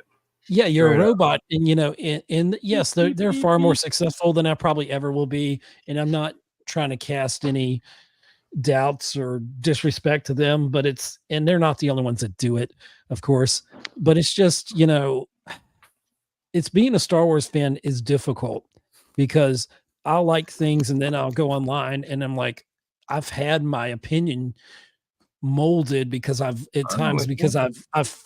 all fallen into that trap. You fall down that little hole, and then this is kind of like you're hearing this, and then you realize, oh gosh, I'm starting to be like the rest of these people, and I don't really disagree with all the things they're agreeing that they disagree about. It's like, yeah, I like to look at a situation and then think how I like it. I watched every episode of The Acolyte. Visually, I think it was a good show. I mean, visually, cinematography wise, I hate the storyline.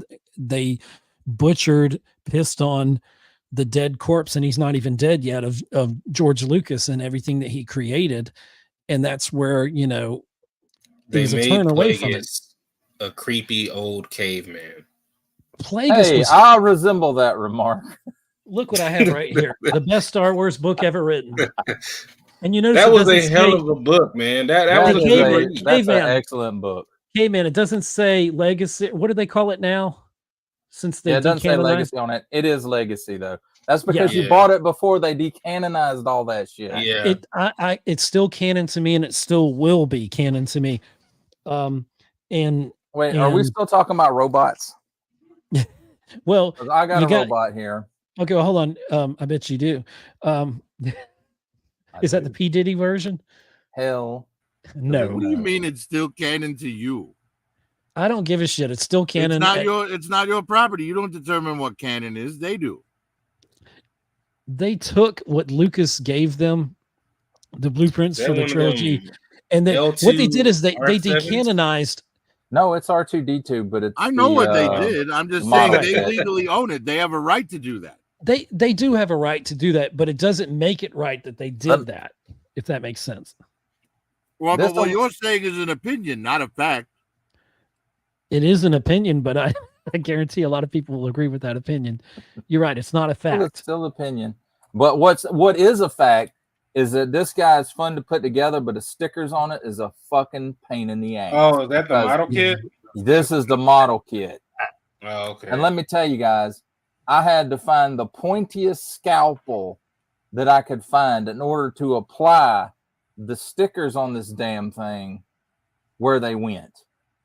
Dang. I mean, you can't even see the damn stickers right here, but like this thing right here, there's one that goes in the very middle. $3 an hour to do that. You can do that for free. And one, but you use the water slides, right?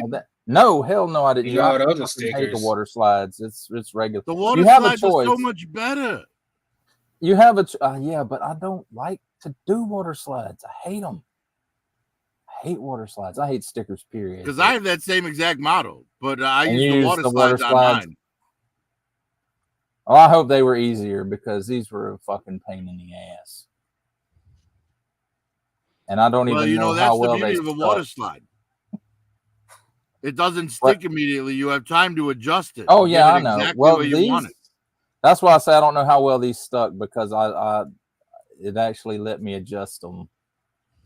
I do like that Bandai offers you both options, though. You get the water slides and the regular decals. I do appreciate that. That because like I said, I hate doing decals, period. But water slides just aggravate the shit out of me.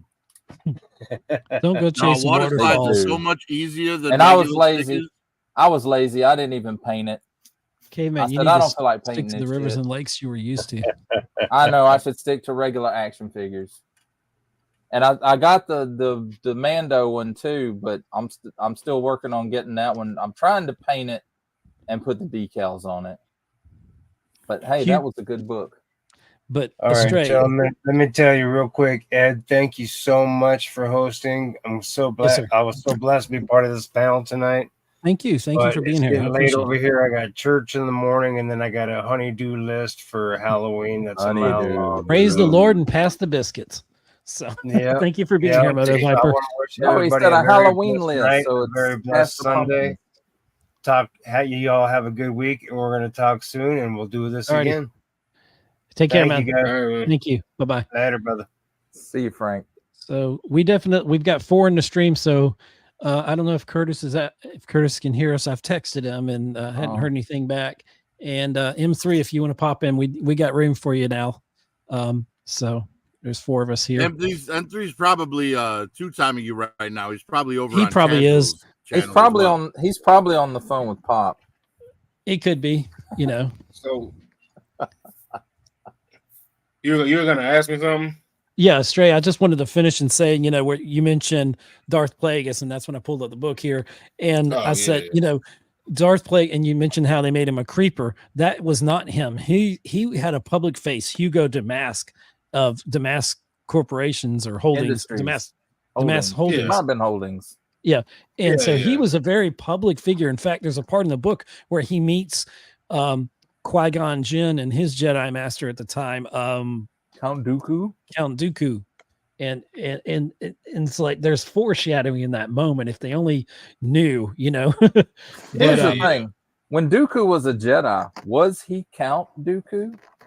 No. Or did he yes, he was. Or did he reassume that title once he left the Order? No, he was Count Dooku. He was always Count Dooku. He was Darth Digital Cave Queen when he left the Order. Yeah, because they had made an exception for him because there was no other successor. Yeah. Right. So he was allowed to maintain his count status while being a Jedi. Correct. Dude, correct. those Tales of the Jedi episodes are so fucking good.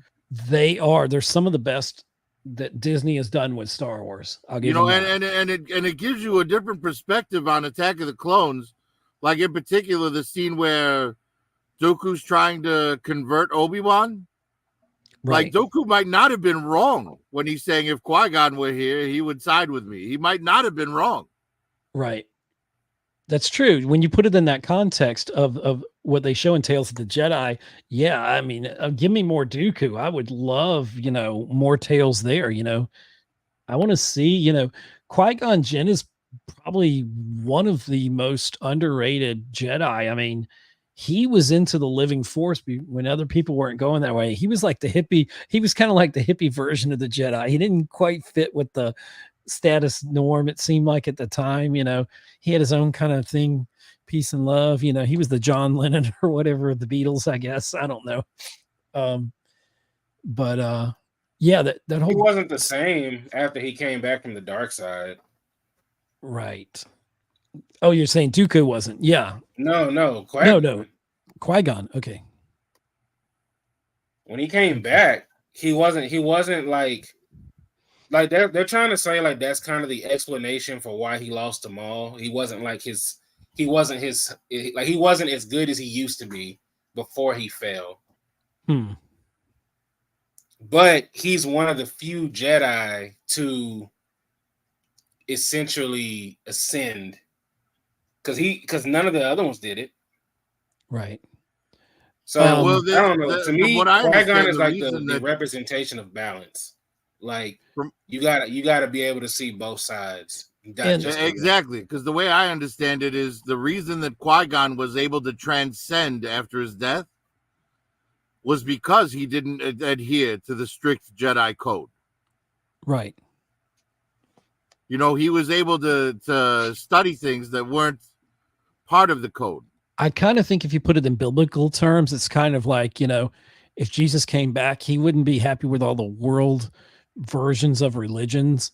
He would be above all of that, rules and regulations that, it's a higher spirituality. It wasn't meant, we put man-made constructs, and like the Jedi put their man-made constructs on the Force, and Right. what it was to be. It balancing the Force didn't mean that the light side triumphed over the dark necessarily. It meant that there was equal parts light and dark, but they were in balance, and at the time of the 1,000 years that there were no Sith supposedly in the galaxy, and there was just the rule of two going on, the Force was horribly out of balance. The Jedi looked at it as, oh, it's balanced because light's winning over dark, but that's not true balance. So the rise of the Sith, actually, Anakin did balance the Force out by going to the dark side. He did what Qui-Gon kind of did, like you said, Prophet. He kind of, in a way, did it first. He only did that from a Jedi and Sith perspective. I think the Jedi and Sith perspective on that matter in particular is abject arrogance, right? Because if the Force is around us, it surrounds us, it binds us, it's in every single thing in the universe, right? And we're really saying that like this one person can make that big a difference in the whole of it? No, he's only making a difference in the Jedi and Sith orders. He's only making a difference for humanoids. It's like when someone wins the Super Bowl and they want to thank God for that victory, that's fine. But they also need to thank God for that time that they lost that playoff game. You need to be thankful for both parts, the good and the bad, because don't get me started on the football shit, man. Well, I know. The father teaches the son to throw the ball, right? Goes to all of his games, pays for his college, gets him through college. And then he gets drafted to the NFL. He scores his first touchdown. And what does he say into the camera? Thanks, Mom. Thanks, Mom. I'm going to Disney. Fuck you, you little brat, you little son of a bitch. How much time did I invest in you? Yeah. And you thank Mom, who did nothing for your football career. Well, fuck you. Parenting's not always about a scorecard either, But the ungrateful little bastard doesn't deserve that touchdown. Oh, damn. You should have gone to the mines. But it's maybe the mines would have been good for him. But yeah, it's about balance. You learn more from your accidents. Billy Joel said you learn more from your accidents than anything you could ever learn in school. You learn more from the hard times. If they were just good times and everything just went your way, you're not going to be as far along in your spiritual path if you don't have adversities. But I would once like to see someone come to the Olympics and say, here's my story. I made it this far. I had a 2-parent family who everyone loved me, a good family unit. I had good friends. I want to hear the person that had the good story that, it wasn't just, oh, I fought this and I fought this in life. And yeah, I get that. And that's part of everybody's struggle. And I appreciate the struggle, but it'd be nice sometimes to see, somebody said, life wasn't bad. I just worked really hard and this is where I got, but everybody's path is different, I don't know. So we don't have all the answers, but like talking what we're talking about with the Jedi, they put the human constraints, like you were saying, Prophet, they put the human constraints upon the Force, and the Force is greater than Sith or Jedi. Those are people that just attach themselves and say, okay, this is how in this little realm of understanding, we understand it, but there's a much higher existence. The Force doesn't depend upon you. Argue that like one little ball of midichlorians around one person is enough to affect the entirety of the Force is nonsense. Yeah. It only affects their perception of it.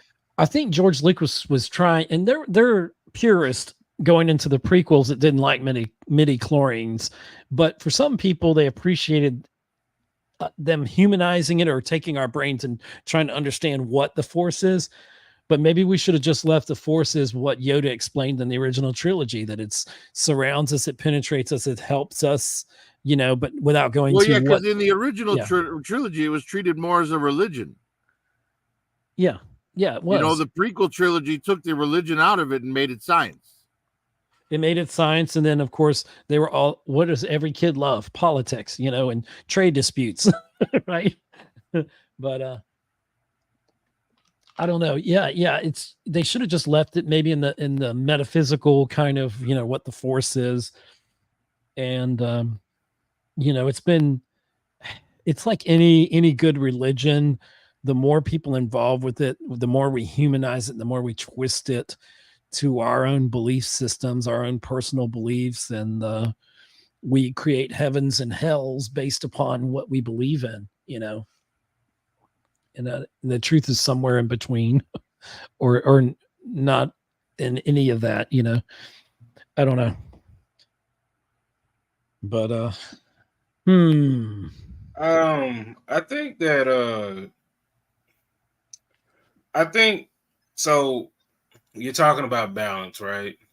Yeah. And currently, I would say all of Star Wars is out of balance. And I think the main reason why is because I know a lot of people want to go the woke route and all of that, but I think it's a little bit bigger than that. I think it's really just a bunch of people trying to figure out how can we squeeze as much cash out of this as possible. And they're not definitely. necessarily concerned about, they're not concerned about lore. They're not concerned about, the fandom that's, not pointing y'all out, but if you're above the age of 45, they're not really concerned about you anymore.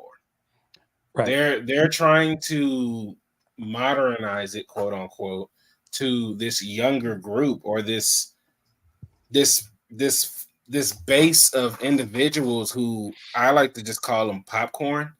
They show up, they watch the movie, but they're not invested. They're not going to go read the books. They're not going to read the comics. They're not going to play the video. They barely pay attention to the movie. They're on their phone through the whole thing. Right. They're there for the big event. They're not there to stay. They're going to go stale. They're for the Barbenheimer phenomenon. They want to be part of something, right? But they don't really invest in that. Well, it's like I was saying earlier. It's a difference in how we consume media. Definitely, right? A Stray's generation was the last generation to consume media the same way that we did. This is true. Yeah, our generation, we had a foot in it, but we're a foot in the analog and a foot in the digital. Is I guess Gen Xers. We're kind of that in between. Yeah, I mean, if you've ever waited 10 minutes for a single picture to download,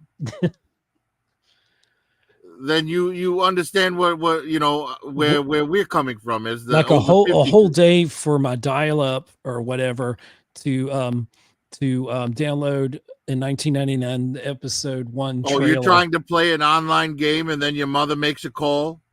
Yeah, AOL, and you get disconnected. Boots you right off the thing.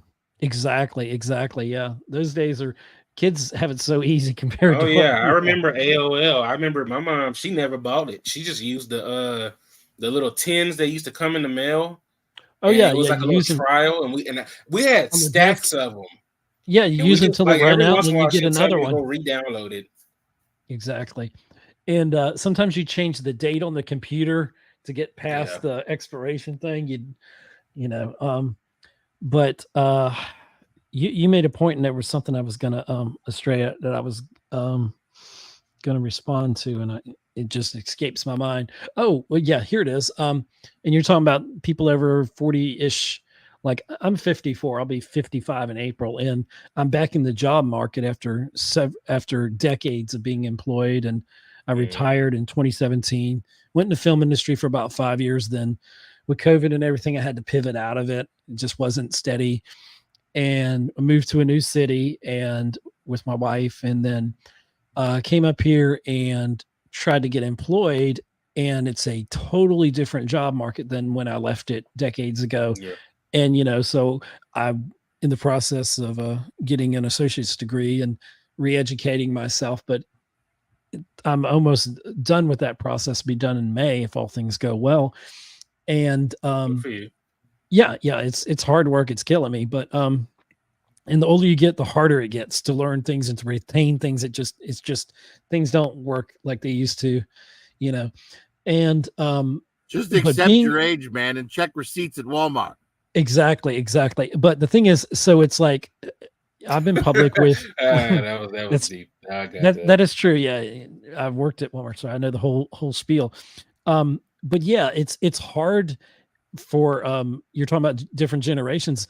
It's hard right now, and I'm going to say this blatantly, and no disrespect to anybody else, but it's hard for someone that looks like me in my mid 50s to get hired into marketplaces where they literally said in one of the recruiting things I went to, a seminar I went to for about 10 days, and they said we actively are are looking for 60% Gen Z millennials, and then 40% Gen Zs, and bragging on that. And I'm like, hey, Gen X over here in the classroom. And I was like the most responsive person. I sat there with my laptop. I took 42 pages of notes in 10 days. So I'm like, wow. really, I've been to 3 or 4 different interviews. I get you're overqualified and underqualified in the same sentence. And I'm like, it's weird. And it's, in the film industry after Me Too, especially, and I say this, and I don't mean any disrespect, because I am all for DEI. It is important. Representation is important, but to I me, disagree wholeheartedly. I know you do. Yeah, I'm not trying to open a can of worms here, but just speaking from experience. But especially in the film industry, and I've had some friends go through it. I have one friend who's successful who works at Marvel, and Disney, I guess. Yeah, Marvel actually. And he's been there for several years. We came up at the same time, and he had a different path, and it worked out for him. And I've had some work here and there, but when you're looking to hire, you're not looking for someone like me. Like, I've went to phone companies, like Verizon and places like that, and interviewed during the pandemic. And I shaved the beard off because the beard comes in gray now. But, so I know how to doctor my look so I look younger. And, I've blown them away like this. I just Maybe went you should through. have took a class on that, old man. I did. Literally, this seminar I went through, how to do your resumes. I'm from our generation where you put, everything basically that you have on there, but they said don't include anything after 10 years because it dates you. And I was like, okay. So I adopted all these new ways, redid my resume, all that fun stuff. But when it comes to it, and I go into an interview, I look around, and I know the importance with DEI is looking around and seeing people like you. I looked around and saw no one like me, and that's fine. I don't really care about that necessarily. I'm all for, if I'm not the most qualified, then I don't deserve this position. But yeah, that's where I'm at. Yeah, you have a job that needs doing, then you hire the best person for that job. And in one of these interviews, they mentioned color they are. They mentioned, well, I agree, and the thing is, they mentioned quiet quitting. They didn't call it that, but I knew that's what they were talking about. And so I know I've been in HR. I know how to speak the speak, and I know how to be authentic when you're doing it and not just say something to check a box or whatever. Well, I think if you're speaking to speak, you're already being you're speaking to speak. There's a way to speak it, but be authentic about it. It's I think I think it's an oxymoron. I think that's oil and water you're trying to mix there. But maybe, but the thing is, when they tell me you were far and away blown us away, your customer service skills that you have, it's obvious on your application, but in person, these people, I've blown away. I had a lady almost, felt like we were in church together after the interview. She was just like, she was blown away, and I could tell she was being authentic. She wasn't putting on airs or anything like that. And then you don't hear anything, and you're like, okay, what happened? What happened? And I watched a video. I came in from one of those last interviews, and I just put on YouTube, and it just happened to be this guy's channel, which he's invited me on, or actually I might have invited him on here. I may actually still go through that, but he literally, what I went through on my last interview, he did a video about this guy, and he says, and he's a corporate for a lot of Fortune 500 companies. He has several clients, and he's, I assume he's a Gen Xer. He kind of looked it. And he said he's getting many of his clients that are coming back to him and saying, of all different types, that are coming back to him saying, okay, I went and interviewed for this job. They said they were really looking for people, and they really need high qualified people that are dedicated, et cetera, and can do the job. And he said, and they're not hearing anything back. And he said, it's a weird kind of thing. It's like saying, hey, we need help, and then when the help arrives, you're like, okay, we'll get back with you. And it's like, you give a great interview, you're very responsive and everything. Okay. And then nothing becomes of it. It's a weird thing. Oh, excuse me. Hit the wrong button there. It's not That's weird. not just in. That's just not in. So that's a phenomenon that's going on everywhere. I've experienced it too. Have you? Go in. I went for an Amazon interview just to be a delivery. People who deliver the packages or whatever. Right. And that's thought not the an easy interview job. No, and I thought that the interview went flawlessly, Mhm. and I didn't hear any. Matter of fact, I ain't even gonna say I didn't hear nothing back. I got in the car and I was already denied. I've went to other interviews, and again, I thought the interview went by great, shook Right. hands, left on a good note, and nothing. Same thing. Oh, we'll get back with you by such and such time. You wait, that time comes around, nothing. Right. You send the email, no response. And you're just like, okay, well, the least you can do is tell me if I said something wrong, did something wrong, nothing. And so it kind of leaves you in limbo, and you're thinking, dang, is something wrong with me? Well, from their perspective, they went another way, and it's like they're done with you at that point. They don't ever want to think about you again. So, Right. you expecting them to treat you like, an ex-boyfriend is that's asking a bit much, man.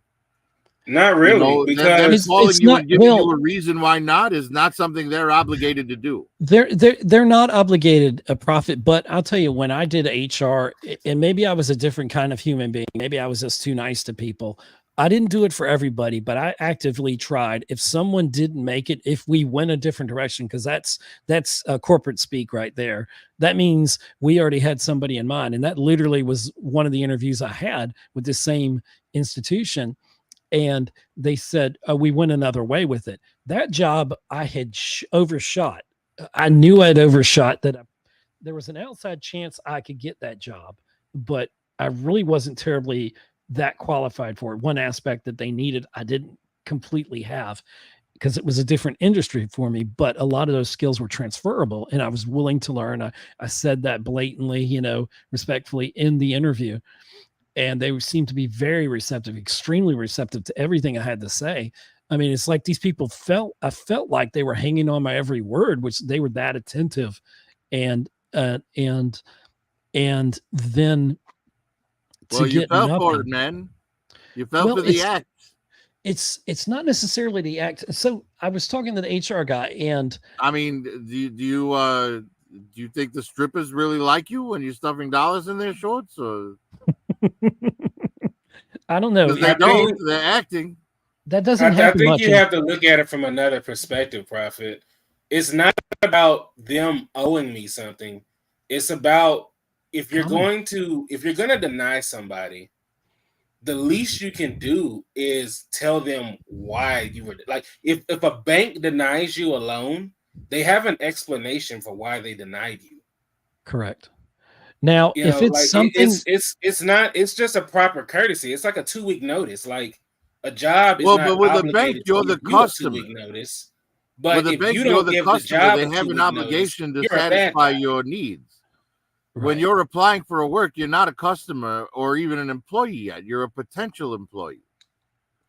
Right? It's a different thing. I think you're viewing it from a they don't owe you anything perspective, which is fine. But that's not what I'm saying. I'm not saying that they do owe me something. I'm saying that if you're going to just go, if you're going to tell someone a blanket statement of we decided to go another direction, that doesn't let that person know if they interviewed good or bad. Because but just at because the they same go time, it's another not their direction doesn't mean that responsibility you to let you interviewed know if you bad. interviewed good or bad. Here's exactly what I did, because I interviewed a year ago, just over a year ago. No, look, just before you drift off, let me just because I wanted to add something there. Go ahead. All right, so I went and applied for a job one time where I had 15 years experience in the very thing that they were doing there, and had actually won competitions for this job, right? And they went with a girl that was 6 years younger than me and very, very attractive with zero experience, right? So sometimes I think knowing the reason is like not helpful at all, because sometimes the reason has nothing to do with you or how you interviewed. It just has to do with the manager wanted to fuck this girl, so we hired her instead. But do you know that? Yeah, because I knew the girl personally. She actually went there with me.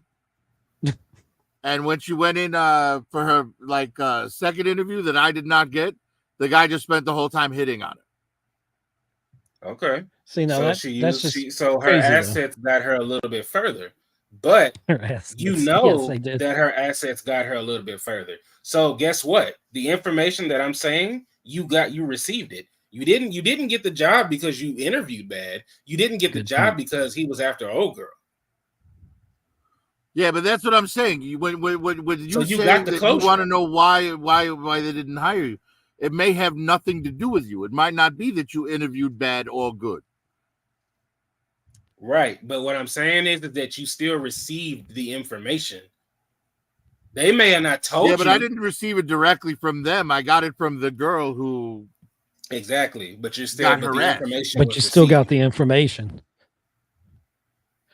So I did, but I didn't ask her for it. Right. She just volunteered it. Well, the thing is, like, I interviewed with them a summer ago or a year ago, and it was for a position. I don't want to say what the position is necessarily, but so I interviewed with them for that position, and they immediately got back with me, and I just didn't make the cut or whatever. I was like, okay, that's fine. I was looking at a bunch of other things.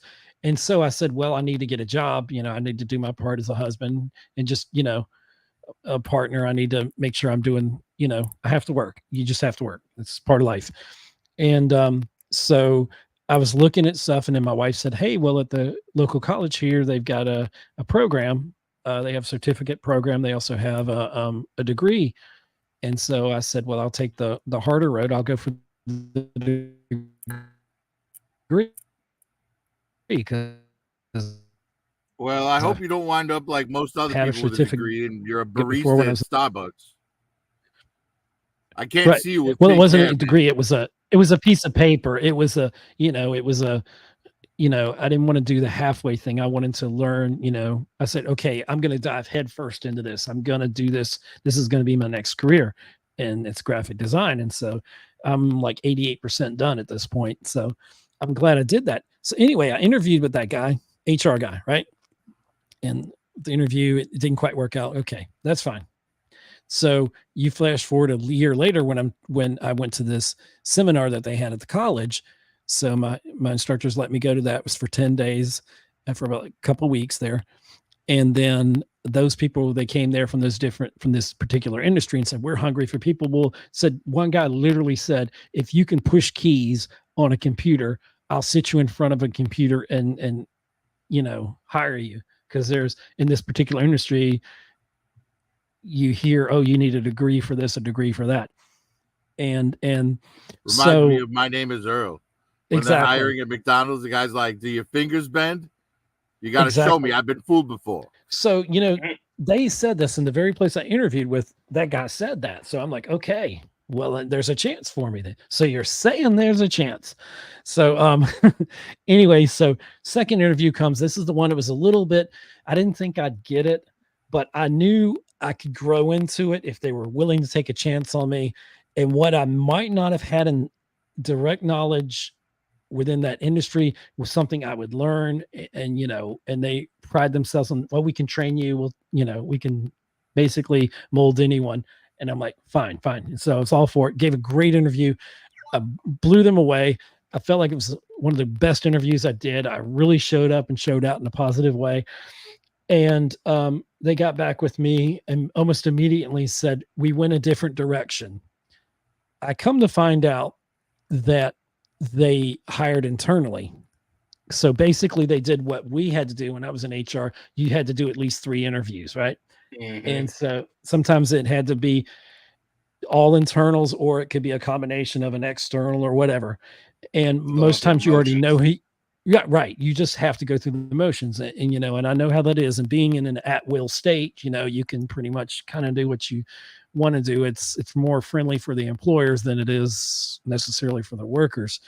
But anyway, so then literally got off the phone after the guy had turned me down. It's positive, and he got back with me in a very timely manner. And I was, I thanked him, and I was like, if there's anything else, and he encouraged me. He said, please go into the system and look and see if there's something else. You really impressed us with your customer service skills. You really impressed us. The guy told me I had given a great interview, and they were very impressed with me. And because I had three women that interviewed me, and one lady, she said, I asked about the degree. Do you have to have a degree for this? I already knew the answer, but during the interview I asked, and she said, no, I've been here 35 years with this company. And she said, I had 0 degree. And so, Hey, so I don't mean to interrupt, Jed, but I'm gonna jump out. that's fine. Okay, Prophet. Appreciate Curtis you being has here. a little thing going right now. I'm gonna go jump over there. But if it's Yeah, any I got a text consolation, from I so have already heard this story twice, so it's all good. yeah, it's all good. Thank you, Prophet, for being here. I really appreciate Hey, you. thanks you for coming. having me, man. Have a good one. All right, I'll see you soon. See I'll you, probably jump Prophet. on y'all stream later. Okay, take care. So we get to the story. Welcome back, Caveman. We get to the story. Thank So you. I interviewed for this second position. The one they got back with me, no problem. So I immediately got off the phone. I started looking I jumped on my computer, and I saw something that was at the other end of the pay scale. So I think I called their bluff, because within an hour I had researched that role already, because there were 3 positions open. There was one that was like very high that I knew that I did not have. It was a corporate level. I didn't have that expertise for that at that level. Then there was the one that was a little above my reach, and that's the one they turned me down for. So I immediately applied for the one that is at their bottom basement. I was like, well, I certainly meet these requirements. And so I immediately signed it, and I emailed him back and say, hey, I applied for such and such. The next morning, because it was after hours, after 5. So the next morning, he pops in. I get an email, and he says, the position you applied for is $1.80 or something, or a couple dollars below an hour what you applied for. Are you aware of that? And I immediately responded and said, yes, I am aware of that, and I am very interested in the position I applied for. Please consider me. Thank you so much. And all that. And so I got that interview. Once again, it was 3 women, 3 totally different women, and which is fine, no problems. It went great. I'd say, like, when I left there, like one of the ladies, it was like, I felt like we've known each other because I'm just so, I'm an outgoing kind of person. So, I sometimes have to tone it down because can be too much for people, obviously, from this stream. But I'm just a super positive person, and, but I'm not afraid of challenges. I'm not afraid of getting things done. And I like to check things off a list and get them done, unless it's math related. And then, well, that's Caveman knows math is my kryptonite. But anyway, so this is how you solve a math problem. Exactly. That's the best way. I got a dog, and I let him eat my homework when it comes to math. I actively encourage that, in fact. So the third interview, this was, so I feel like I called their bluff in a way. So, I was like, well, I'm certainly got to be a shoe-in for this role. And this is a role they always need people in. So I know that, right? So 3 weeks, they said, we're interviewing many people for this position. And they said, we'll get back within 2 weeks, we'll get back with you. I said, okay, that's fine. So 2 weeks go by, I hear nothing, crickets. And then 3 weeks and 1 day later, I said, okay, I got to know, am I still in the running? Or are they just running behind? I know how it is in HR. So I sent a nice little email, and I sent it to the lady who interviewed me, and after every interview I did, every stage of the interviews, I immediately emailed each of those people back and thanked them for the opportunity. And I look forward to being part of your team. They were spouting the, oh, we're a family thing. I was like, I want to be part of your family, part of your culture, part of, exactly. Yeah. I know, caveman. Family Team talk. speak. Yeah. Exactly. So, I know how to talk their talk, but be genuine about it. And also, so went through all that. And so for this third position, it was 3 weeks and 1 day. I sent the email to her, and she said, it was a privilege to interview you. I mean, no one's ever said that to me in an interview. I'm like, okay. Even You've if heard she's the old bullshitting, saying, blowing smoke.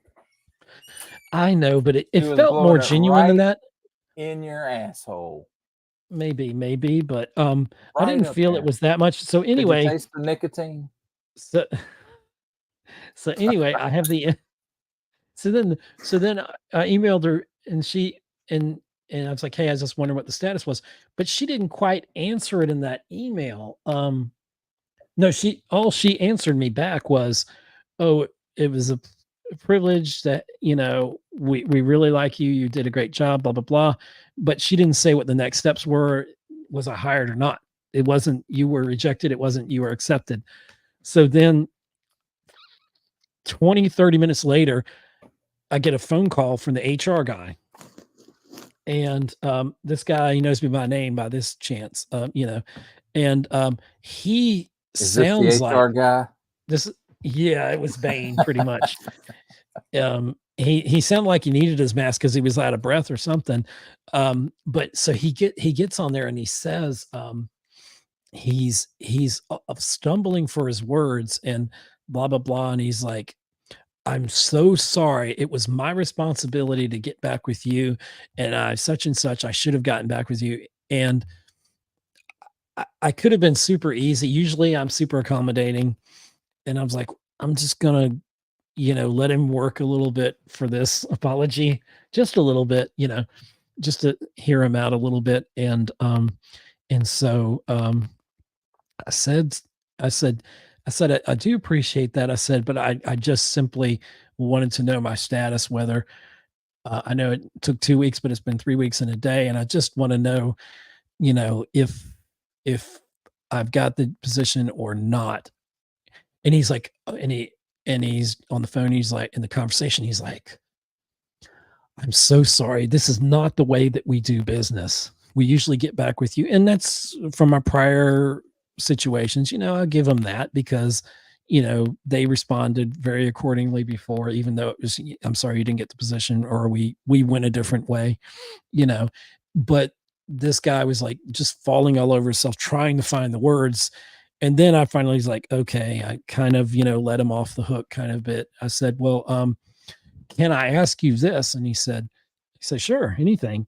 And he said, I said, what could I have done differently? Because this is my third interview with you guys for different positions, but is there something that you feel I could have done differently? Maybe I could do better next time, or, something that could help me define better how to interview, or whatever, what you might more be looking for, or something along that lines. And he stumbled for the words, and he's like, no, not really. He's like, everybody loved, and he said the customer service thing, everybody was blown away, were his words, blown away by, you see, you're cynical because you've been, okay, man, you've been through that. I know I've only heard this story like 20 times. Oh, I'm sorry. I don't mean to tell my story, but somebody opened this can of worms. And Astray, it's not always going to be listening. like streams. I promise you, it's not always going to be like this. But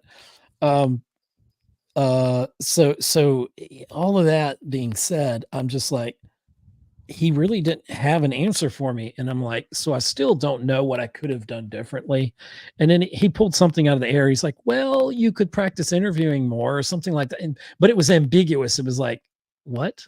But he didn't say that I gave a bad interview. In fact, he said the opposite.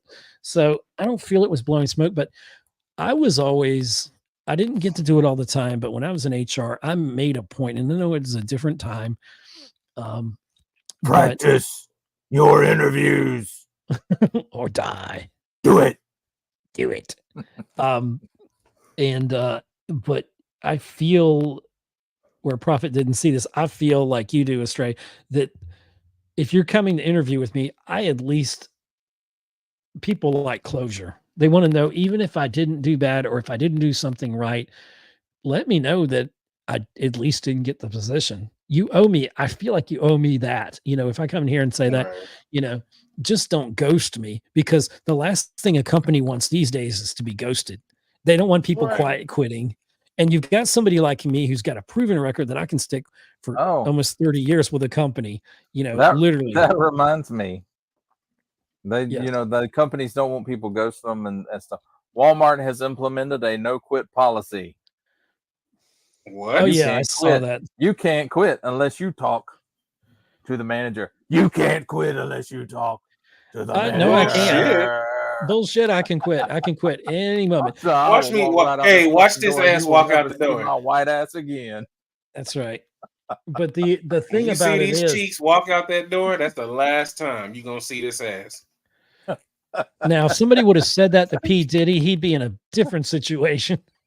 You got to let them ass cheeks just walk away. I got the baby oil. I got the baby oil. You go slide right back in here. Oh, dear God. Hey, that reminds me, I was giving a Michael Jackson speech about Michael Jackson. He's talking about how great he was. And I was talking about when he bought the Beatles catalog, et cetera, and all that stuff, and Paul McCartney and all that. And I said, Michael was a businessman. A lot of people didn't respect that. And it was, and I literally, without thinking, I had been watching, the stuff was breaking that day about P. Diddy and all that stuff. And I guess it seeped into my consciousness somewhere along the way. And so I'm a music person, so I always pick up on like titles of songs and like snippets of movies and different things like that. Sometimes they'll find their way into, like if somebody says, do it, I have to do the Emperor Palpatine, do it. It's like that, but so I said, Michael's a smart businessman. He doesn't get a lot of credit for that. And I said, it's all about the Benjamins. And then I caught myself. I was like, oh my God, I want to retract that. That's a P. Diddy movie. Well, I wasn't even thinking about the movie, but the Ice Cube movie was horrible. That was a P. Diddy song back in the day. It was I got through watching song. It, and I was like, that's an hour and 45 minutes of my life. I know. I will never. But anyway, it's a cult classic now. It's either you like it or you don't. I think it was like Mike Epps. What was it? Was it Mike Epps' first movie or second? I don't know if it was his first Mike movie. Epps I remember he was in it. Trip. Yeah, but when I said that quote, I was like, "Oh, I take that back." And most people didn't even know it was a P. Diddy song. I'm in a class with mostly 20-year-olds.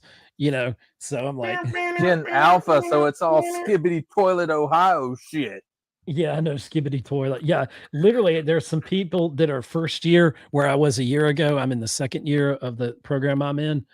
And my instructor, she was like, these kids, because kids, whatever. So these young adults, some of them, she's like, and they were this way at first year with some of them but she said it's even worse. And she said, some of them don't even talk. She goes like, I've got one person, I don't know if he can speak. He sits in the back, and he's like, and she's like, they can't carry on a conversation, but they can pull out their phone and text somebody and have these great conversations. But you put them in a social setting, and in the career that they're choosing to be in this program, you have to meet with clients. You have to, and they teach you, and through all of this, how to do that, and one of the things is like they have to get up there and give speeches.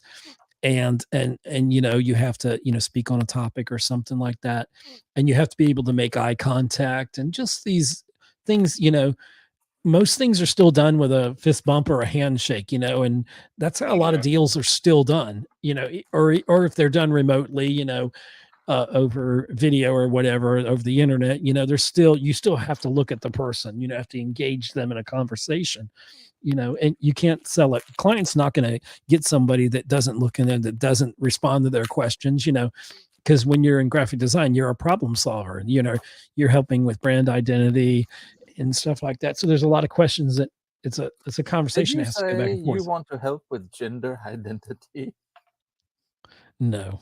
It's I like my lamb. species the way it is, as Worf said. Yes, yes. You too will be assimilated. I I told don't somebody know. the other day. Astray, are you a Star Trek fan? I am more of a Star Wars, but I do know some Star Trek stuff. My uncle was a huge Star Trek guy, still Okay. is. He's So gonna I love. figured- Well, I was just wondering because I know I've been sending you some Star Trek. I know. Trust me, I've memes on- understood all of them. Okay. Well, Astray, you're gonna love it because we've got some guys we're gonna hook up with. Oh no. Is it me? Is it him? I don't know. Wait, you No, got some no, guys we're gonna we're hook gonna- up with. No, hold on, I didn't finish the sentence. We got some guys. Well, we're going to have on the podcast. Let me rephrase that. See, that's how things can be Okay. taken out of context. On the show. Hey, don't say podcast because you're not a. I am a podcast. I'm becoming a YouTuber, I guess. I'll always be an audio podcaster, but still, there's a whole discussion on that 10th anniversary special about podcasters versus YouTubers. So anyway, on the Geek Homeworld podcast, we've got some guys that I was on Threads. Is it Threads? I was on Caveman, and he's like, "Hey, are there any Star Trek fans out there? So let's connect and blah blah blah." So we connected. We chatted, back and forth, whatever you do on Threads or Twitter or whatever it was, X. And so they're going to come on the podcast, and they're Star Trek fans. So they're big Star Trek fans. So we're going to have a big Star Trek, probably great discussions on here as well. So you might want to, anybody that likes Star Trek. In on that. Yeah, I'm gonna they would get used totally to dig. it. I'm not that well versed, but I do understand a lot of what's happening. Well, a lot of the reasons Star Trek isn't popular now is like is because it's more of a thinking man's kind of science fiction, and it's less action, and it does have the action, but it's not like Star Wars is more action. It's story, but it's more action. Yeah, it's more the action, the lightsaber battles, the space battles, and yeah. But Star Trek's the opposite. J.J. Abrams tried to make Star Trek into Star Wars, and it with minimal success. But it's Star Trek is more politics. Yeah, it is. And what's Bane got to say about all this? Batman, I believe I want to talk about Star Trek. Let's talk about Star Trek then. Even though it's Batman Day, well, it was yesterday. We didn't talk about Batman. I didn't even know it was Batman Day. Someone had to tell me it was Batman Day. I know. I used to know. Mezco used to drop a figure on Batman Day, and they stopped doing it. Yeah. He's muted. I don't think he knows. Hey, Caveman. Oh, I'm pointing at screen. We can't hear you. We can't hear you. Into whatever he's saying. His microphone. He uses. You heard that? You have to switch out his mics. Did you buy those off like of Temu? Like the Verizon guy used to say, "Can you hear me now?" Yeah. Yes. Yeah. Yes. I did buy these mics off of Temu, and they lasted 2 hours. Actually, probably about 3 hours. Seeing as how you got started 15 minutes late. Oops. So you didn't send mine in the mail. I've been looking. By the way, I'm not gonna. It was a local warehouse, so. A local warehouse. Jesus, is somebody's. Yeah, no, man. What it is, you get this shit from China. Most of the shit comes from China, right? It's from China, and so you get like $20 worth of shit or whatever it is now. I think it's gone up to 30. And the shipping is free. Well, you get these local warehouses, and you have to order like $30 of shit from that local warehouse for it to ship free. So those lapel mics that I sent you the other day, the link to, they were a local warehouse or a US based warehouse. And so I couldn't find stuff. Because I would actually order those as well, because I could use those in my phone. But I think I'm good with my shotgun. Well, we were as far as doing videos. Yeah, I've got this one from part of my professional equipment. It's a 416. So This one came from Amazon. Y'all got mics. I'm talking into my laptop. Man, go on Temu and get you some cheap ass lapel mics. This is like a They got- a $1,500 mic. This one right here is USB-C. You put the dongle in your computer, and it's got two things in it. Plus, this case is a battery charger as well, Mhm. and it works Okay. pretty damn good. And they last about 3 hours. Yeah. Oh, And and your then, sound's and then pretty it, good. it's completely done. Do you have a warranty after that 3 hours? Oh no! I mean, you got to recharge it after 3 hours. The battery is depleted like a uranium round, and you just have to swap it out. But it comes with two mics, so and it was less than $20. You're telling me this thing's nuclear? Doc, that's heavy. Yes. Great God. What the hell? Oh, That's his hands, man. is that His ball bare grabbers? hands. What is that? Ball Yes, grabbers? it's ball grabbers. No, those are turkey grabbing hands. You keep my balls out of your wife's hands or whatever. I don't think you have to worry about that. No, I definitely don't. I got to finish the review on this motherfucker. I want to get him on my top 10 list. Who with is the he? Batman. That Bane. Yeah. Bane. That Moffat Bane. Thank you, Digital K-Man DC, the DC and Digital K-Man, for bringing us a new Batman figure on Batman Day. Oh, this one ain't new. It's like about Moto 3 weeks Viper was old saying. now. That's what Did you missed. somebody say Batman figures? Because I don't think you know how much. Oh my Batman God, dude! collection is vast. Okay, how many of those Moto King? Do you have it on camera? You can show Dark us. Knights. Have you ordered? I don't have any of the model kits. You ain't ordered the tumbler yet, dude. No, I got the man. McFarlane one, and I was satisfied. I'm this close to ordering that tumbler, and I was gonna order the Batman model too, but Big Bad sold out of the son of a bitch. You bastard. It looks good too, man. Sold out. And have you seen it? Have you seen the model kit? The This picture Moto sucks, King? but the way it got cropped out, but Oh, that's cool. Oh, that's the Flash one. yeah, it's more to this picture. The I guess the way it sizes on here wouldn't let me move it up. Is it Instagram? I have it on Instagram, yes. They crop shit weird sometimes.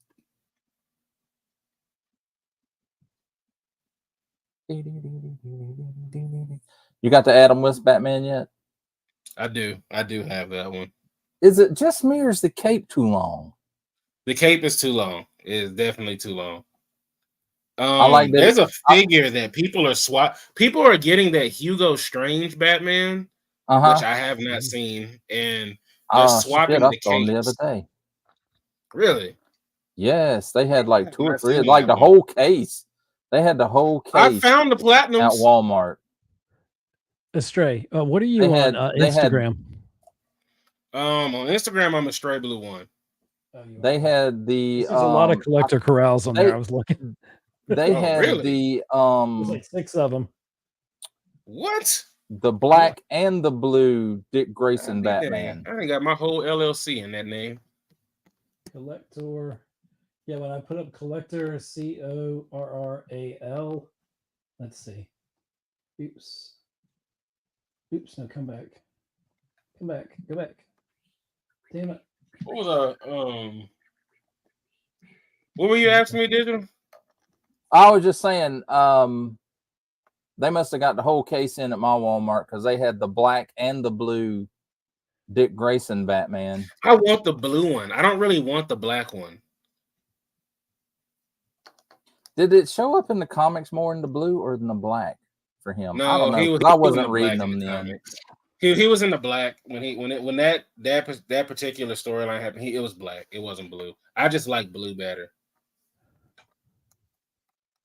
I always thought Batman was blue all the time. I'm gonna eventually get it, but I like the blue. I don't know. I've always liked Batman in gray and blue more than I've liked them in black and gray. Well, if you're like me, when you grew up, he appeared more in blue than he did in black, because it Like if wasn't you were about watching until Super Friends and 89. all of that. Yeah, when 89 came around, you know, they didn't really start putting him back in the black till around the movie. And even in the comics then, a lot of times it had to be a special thing for him to color him in the black. Like I want to say the first time I saw in the comics Batman dressed in black was a 4-issue prestige format miniseries called Batman the Cult.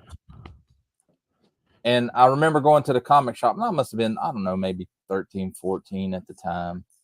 And this was the first time I've ever, you know, I'd always seen him in blue. And I said something at the comic shop where I was picking up. Why don't they, it looks really cool in blue and, I mean, in black and gray. Why don't they color him like this all the time? Well, he's supposed to be like that. And I was like, well, then why do they color him blue? So that was a fun conversation. I do miss the comic shop. Is it the same thing as the Hulk when, you know, when they accidentally made him gray? Well, that wasn't an accident at first. They made a conscious decision. They were like, well, Gamma, let's make him green because it's not showing up good in the book in gray. Right. So that was a strictly visual.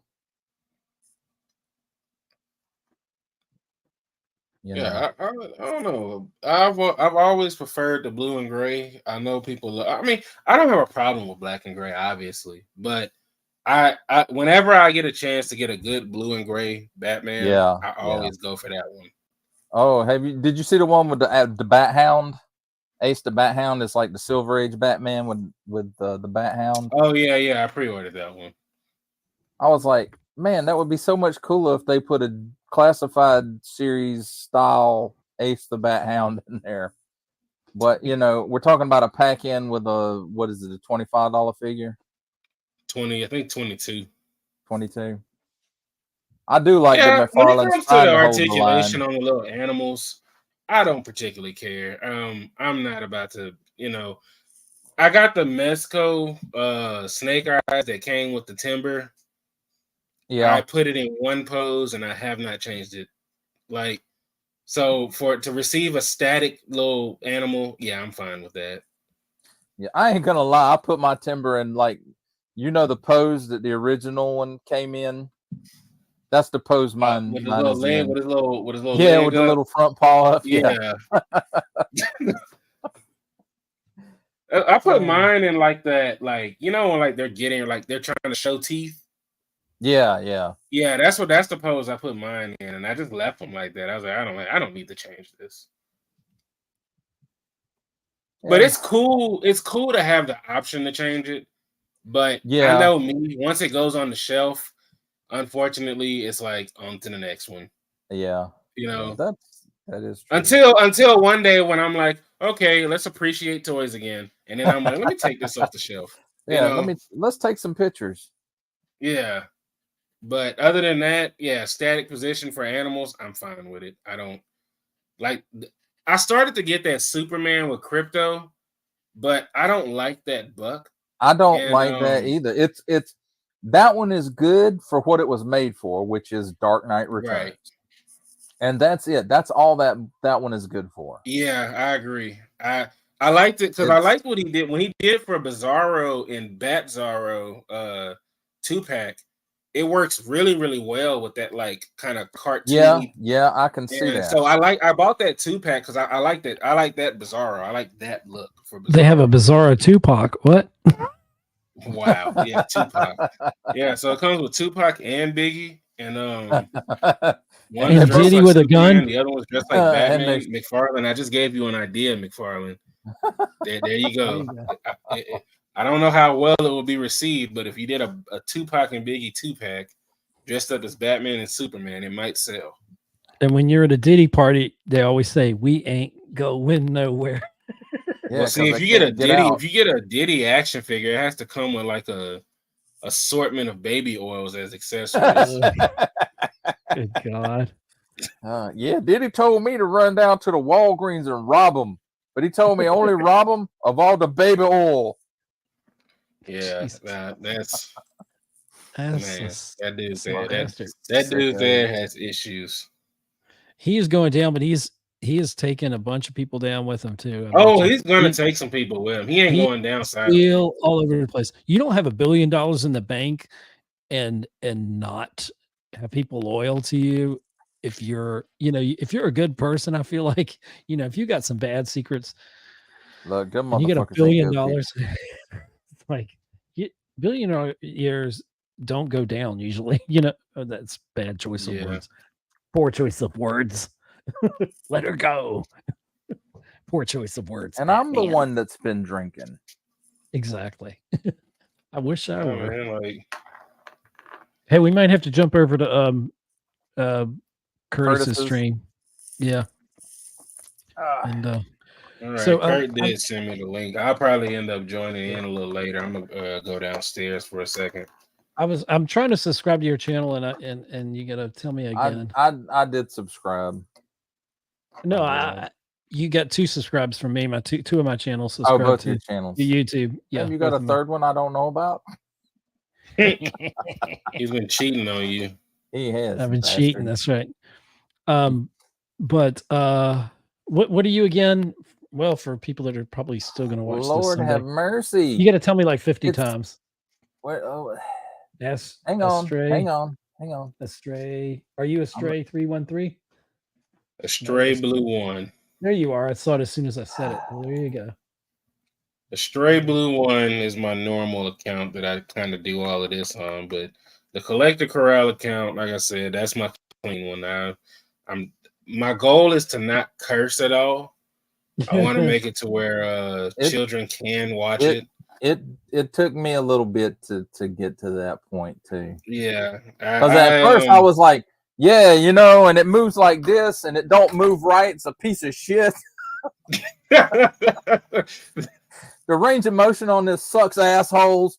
Fuck this motherfucker. No, usually I'm not too negative on stuff, but when it's bad, man. Yeah, it is what it is. But it's about finding the Right. it's about utilizing your vocabulary, finding this a way to motherfucker? say it. Dude, there's Yeah, literally yeah, I want to say Batman this anytime. motherfucker right here, but I'm not gonna say that. This object that's in my possession. Look, dude, if you have any intentions at all to ever being monetized or ever, getting a large viewership, you can't. Yeah. In your regular stuff, I'm not too sure it makes that much of a difference. That sucks. During live. That's why I'm not using that on IG right now. Dude, the first one it says Collector Corral Karen. So you're not a Karen, that's are you? horrible. You damn Karen. Here it is. There's 3, 6. So there's 7 of them. 7 Collector Corrals. Is any of those you? And you started an LLC none of for those are that? me. Because there's Corral Tree Residence Collection, Collector's Car Corral, Corral No, it's at Collector Corral Reviews. That's for YouTube, but on IG is just a stray blue one. I will send you his stuff for IG. Please do, because I can't find him. Yeah, on IG it's just a stray blue one. Hey, you could even on here is a stray blue one, but I have, like I said, that Collector Corral Reviews is a whole nother channel. Okay. If you That's subscribe, the Holy Child. Well, don't forget to subscribe to mine. You could either be 74 or 75th follower. And we're growing leaps and bounds. Matter of fact, man. Yes, don't forget to join my memberships. Let's see. I got to like, share, and subscribe. Where's all that stuff? Oh, that's the StreamYard one. Don't you have a good banner? I do. Hold on. I got too many damn banners in here now. No shit. You got 14 fucking banners in here. I added. Hey, I gave Corral Astral. Astray just got now you're Astral. There you go. There's his banner. He just tried to call you an asshole offhand, man. Don't take that shit. Like, share, I and think he did. That's all right. There you go. YouTube.com/@Geek Homeworld 4248. Hey, this was a pretty well structured anything goes live stream, wasn't it? Though. Wait. Well structured anything goes. Those words don't go Yeah. together, dude. No, I know, but I'm saying, the latter part of this we kind of went off, but I think we were kind of on a target there. No, it didn't any more than usual. Eh, I whatever. gotta email was myself this fine. damn link. It's fine. Fine. You're supposed to say it's awesome, man. It's your first time on here. This was great. I Everything so is appreciate it. awesome. I'm gonna like, share, subscribe, and man. tell everybody I know. Man, I need you to be enthusiastic about this. This is an honor. it was a blast. I was It was a doing blast. backflips. You just couldn't see it. Oh There you my go. God. Geek Homeworld was the best show I've ever appeared on. It doesn't hurt. It was so good that I decided to name my ice cream cone. Okay. Did you name it Ed or did you name it Geek Homeworld?